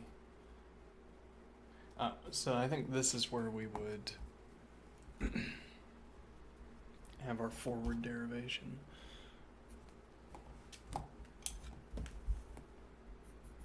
In fact, there exists a t such that the ordered pair ST is an element of R.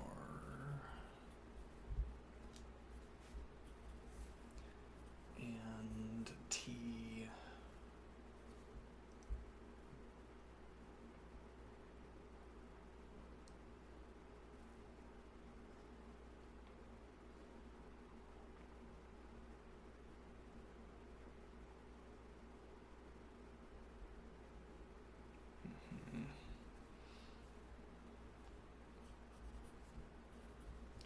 is an element of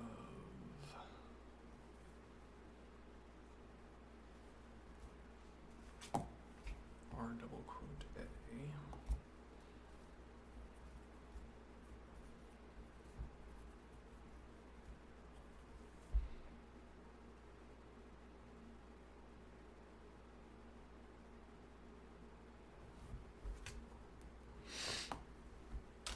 And the point here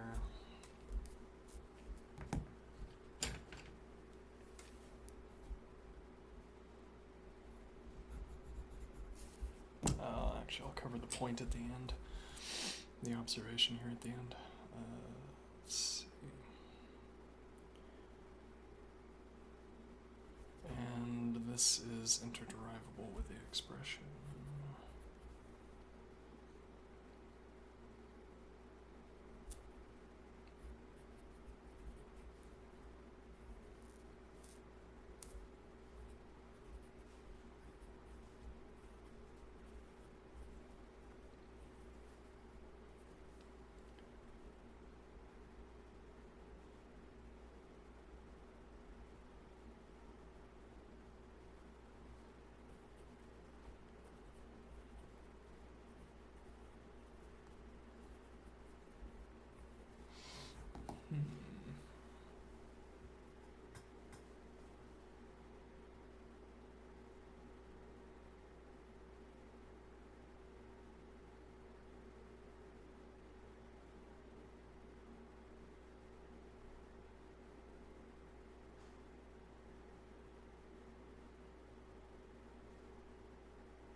Excuse me.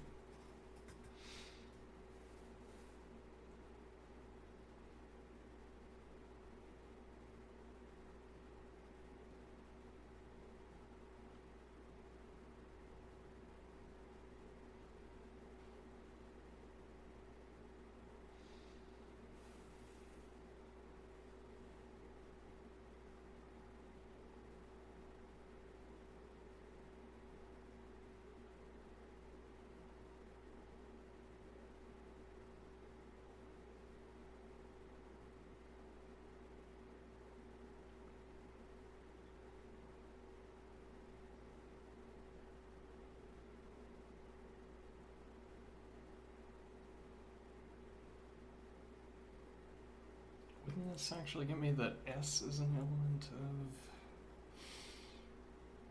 Yeah, but that's also what we started out our quantification with.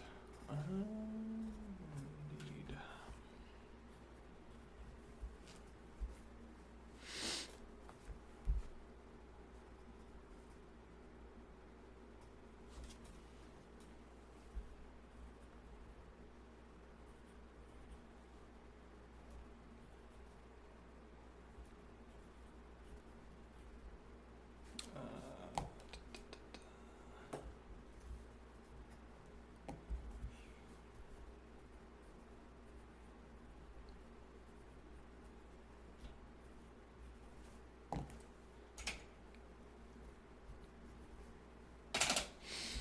Alright, so now the question we need to answer is, why did we have to step down the conditional expression?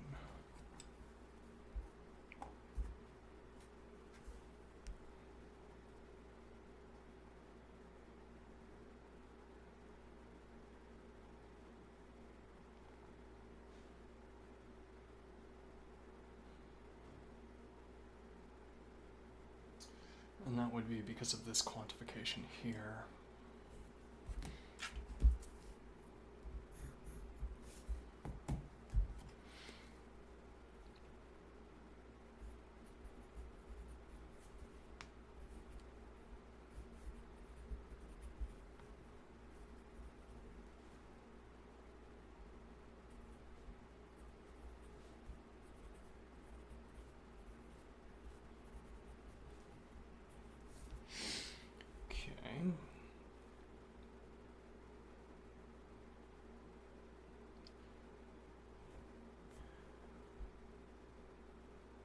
Which is interderivable with the expression.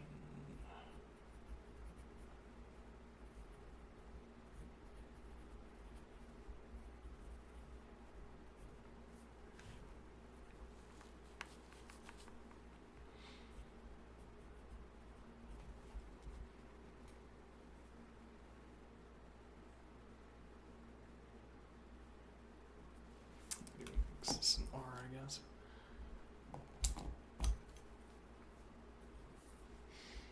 Exists an R such that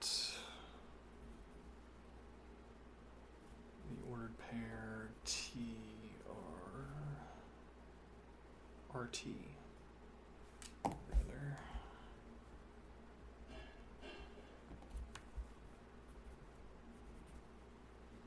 Is an element of R and R is an element of A.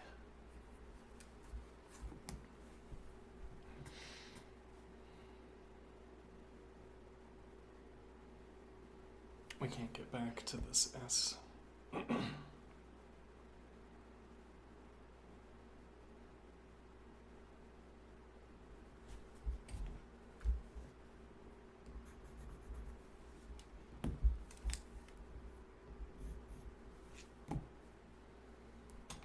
Alright, let's see if the author is in agreement with us there.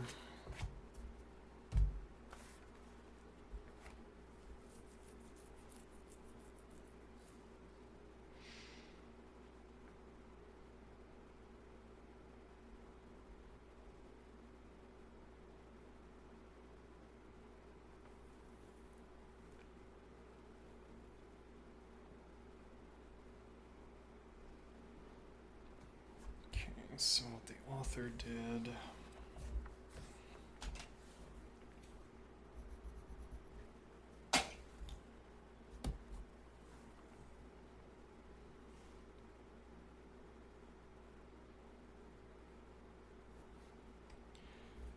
for all P.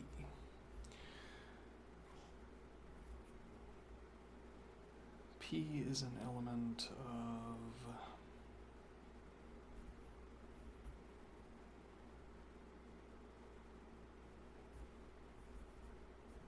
the domain of R intersection A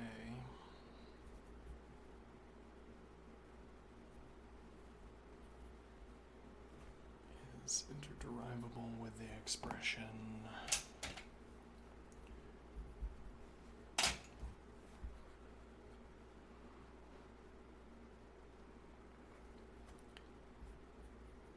there exists a Y, there exists a Q such that the ordered pair PQ is an element of R and P is an element of A. I could have put them on the same line, but whatever. Okay. And now the author steps down.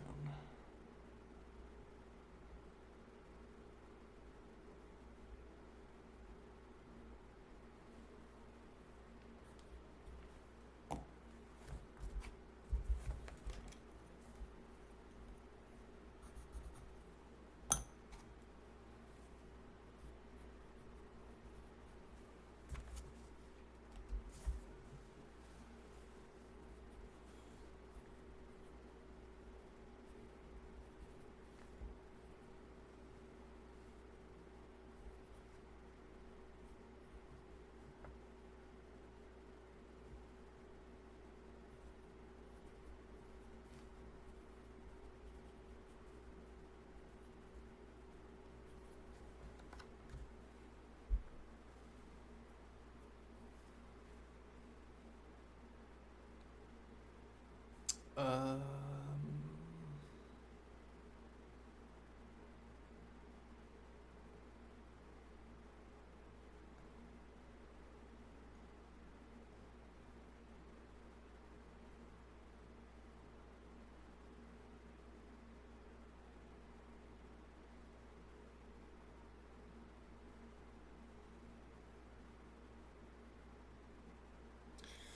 right, because I think this is the same point. Because if we instead start with there exists a M.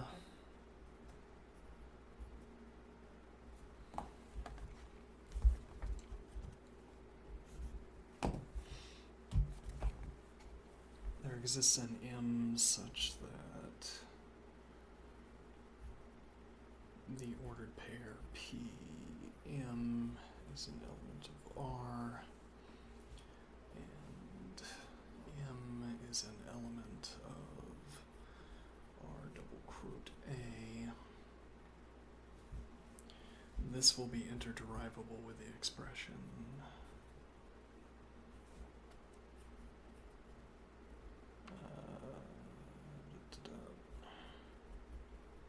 There exists an M such that the ordered pair PM is an element of R, and there exists an N such that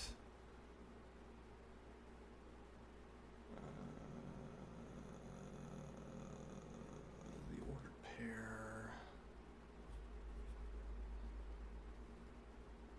M is an element of R, and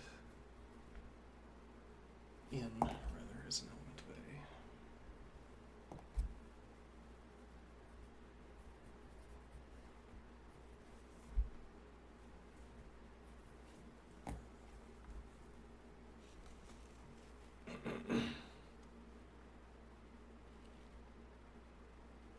Which is not forward derivable with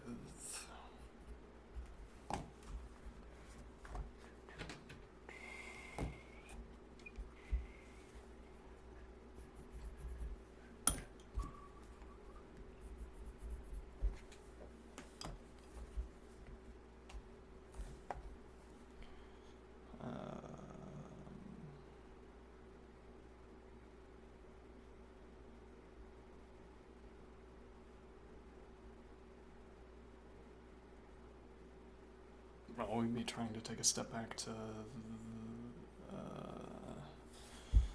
let me think here, what are we doing? Confusion creeps in, oh no.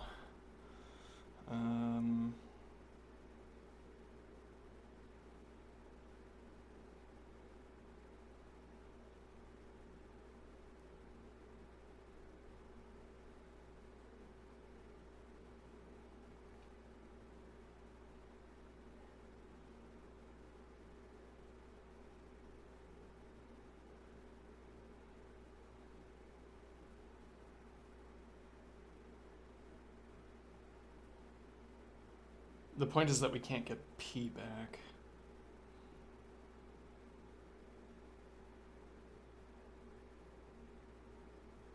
So, I mean, there would exist a P, or there, yeah. P would be one of the elements that exists that satisfies this relation, because we already have that the ordered pair PM is an element of R. And for that matter, we already had that P is an element of A.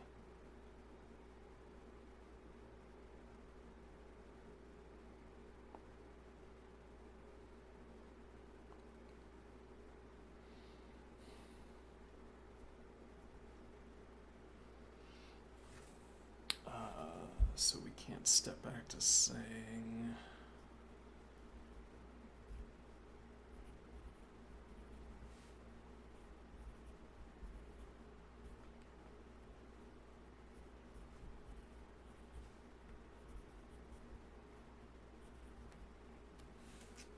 so to make the same observation, we say there exists a Q such that the ordered pair PQ is an element of R and P is an element of A.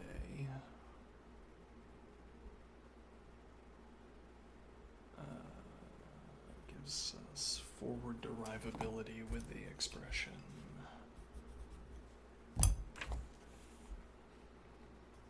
The ordered pair, there exists a Q such that the ordered pair PQ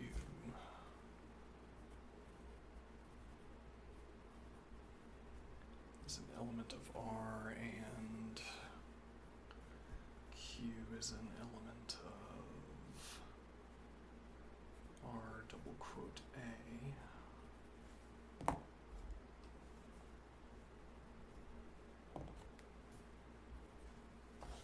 which once again gives us forward derivability only with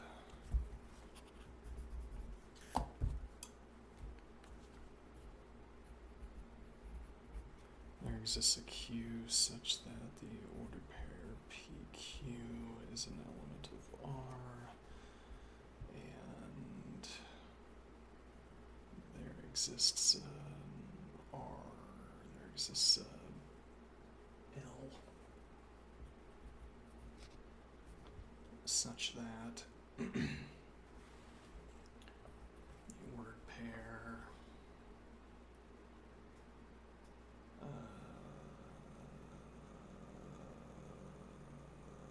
LQ is an element of R, and L is an element of A.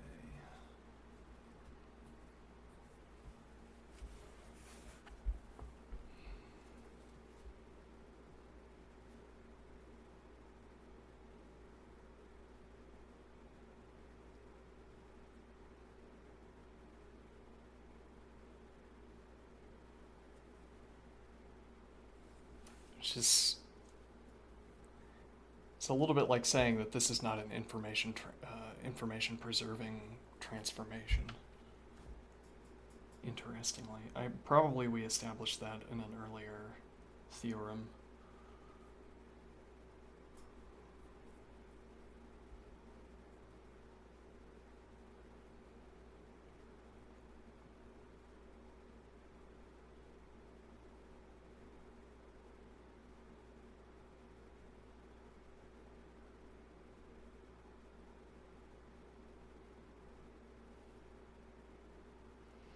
We don't know that it's because of the P. We don't know that it's because of this P, this assertion that P is an element of A, that we can derive.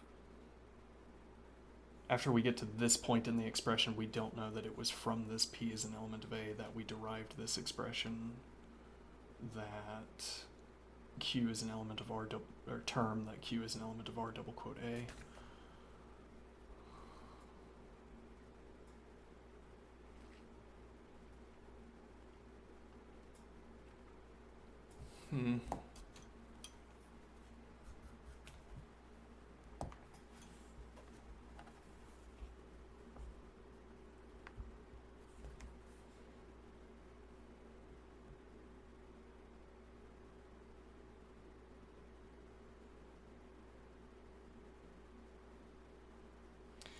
The author continues by saying,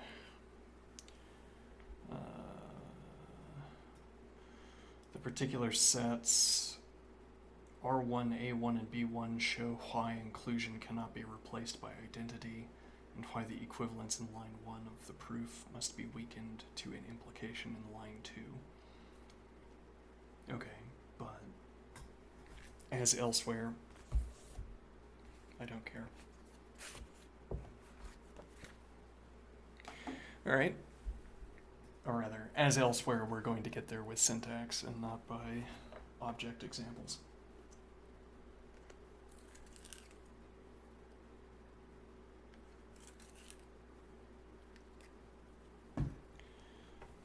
This pencil, I'll call this pencil done. Well done, everyone. We worked through another pencil. However, here's this pencil that still has some usable length to it.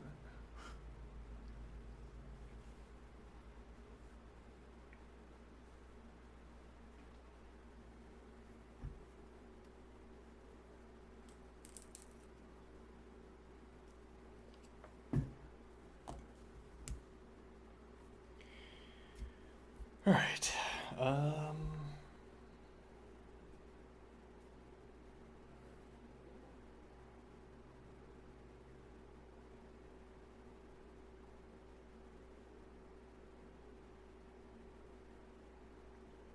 Well, and we get the same idea on reflection. We get the same idea as what the author was just mentioning. that there could be an additional element, L in this case, that is distinct from the originally quantified P, such that the ordered pair LQ is an element of R in addition to the ordered pair PQ being an element of R. And then the domain of R would be 1, 2 for the output set, but for the input set we might only have a domain of 1, as in the author's example, but okay.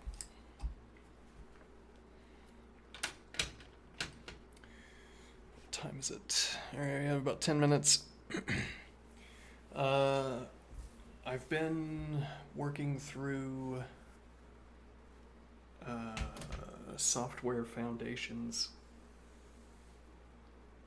more or less assiduously, which is, well, the first book of it, Logical Foundations, which introduces the Raqua theorem prover, proof assistant and programming language,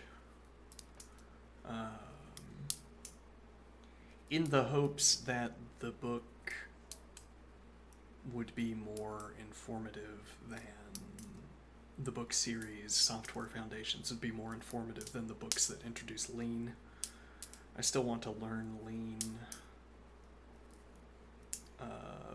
but Raqua and Lean are similar to one another, both in syntax and in theory, both in syntax and in the theory behind the language.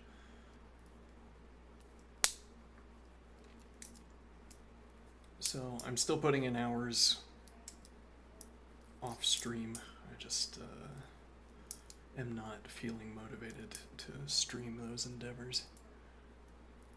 Though I've also gotten laxer with my efforts. Well, I don't know. I've been putting in more time during what would normally be the exercise segment.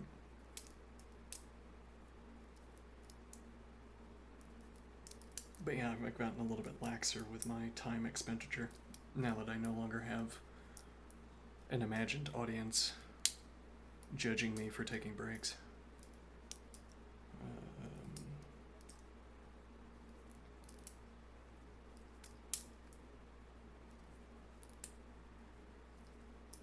Still putting in hours. The idea, well, I mean, one of the greatest mathematicians, Dr. Tao. I'm not on a first name basis with Terence Tao, so I'm not going, though that seems to be the way of referring. One of the leading mathematicians, Dr. Tao, is exploring proof assistance, which would be a bridge into, well, if I got really good at using proof assistance, it might be a bridge into mathematics. If interest picks up and people start looking around, who actually knows how to use this obscure piece of software so that we can learn? But additionally, the idea of software verification being important, both to fix the sedimentary layer of bad model code from the epidemic of vibe coding. Then later on, later on, when models can do all of the coding, supposing they ever get to that point, we still might want to verify that the code does what they claim it does. More to the point, we might want humans to do that verification.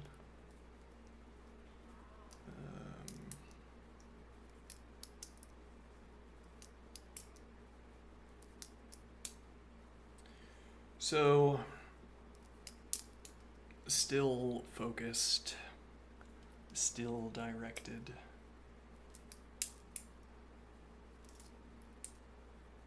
It's a bit of a speculative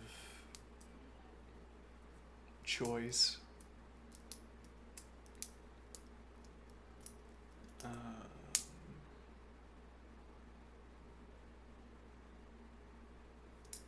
Being unemployed at this point in my life is not so good, I would say, for my personal development.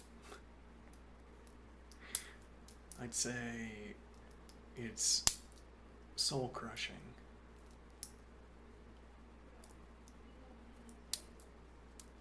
So to risk that on... Well, I mean, we're also going to be learning more about coding, particularly functional programming.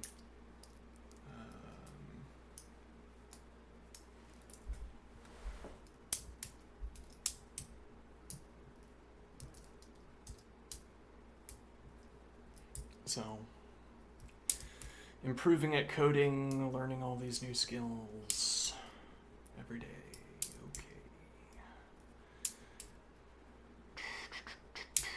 See you later. Have a good one.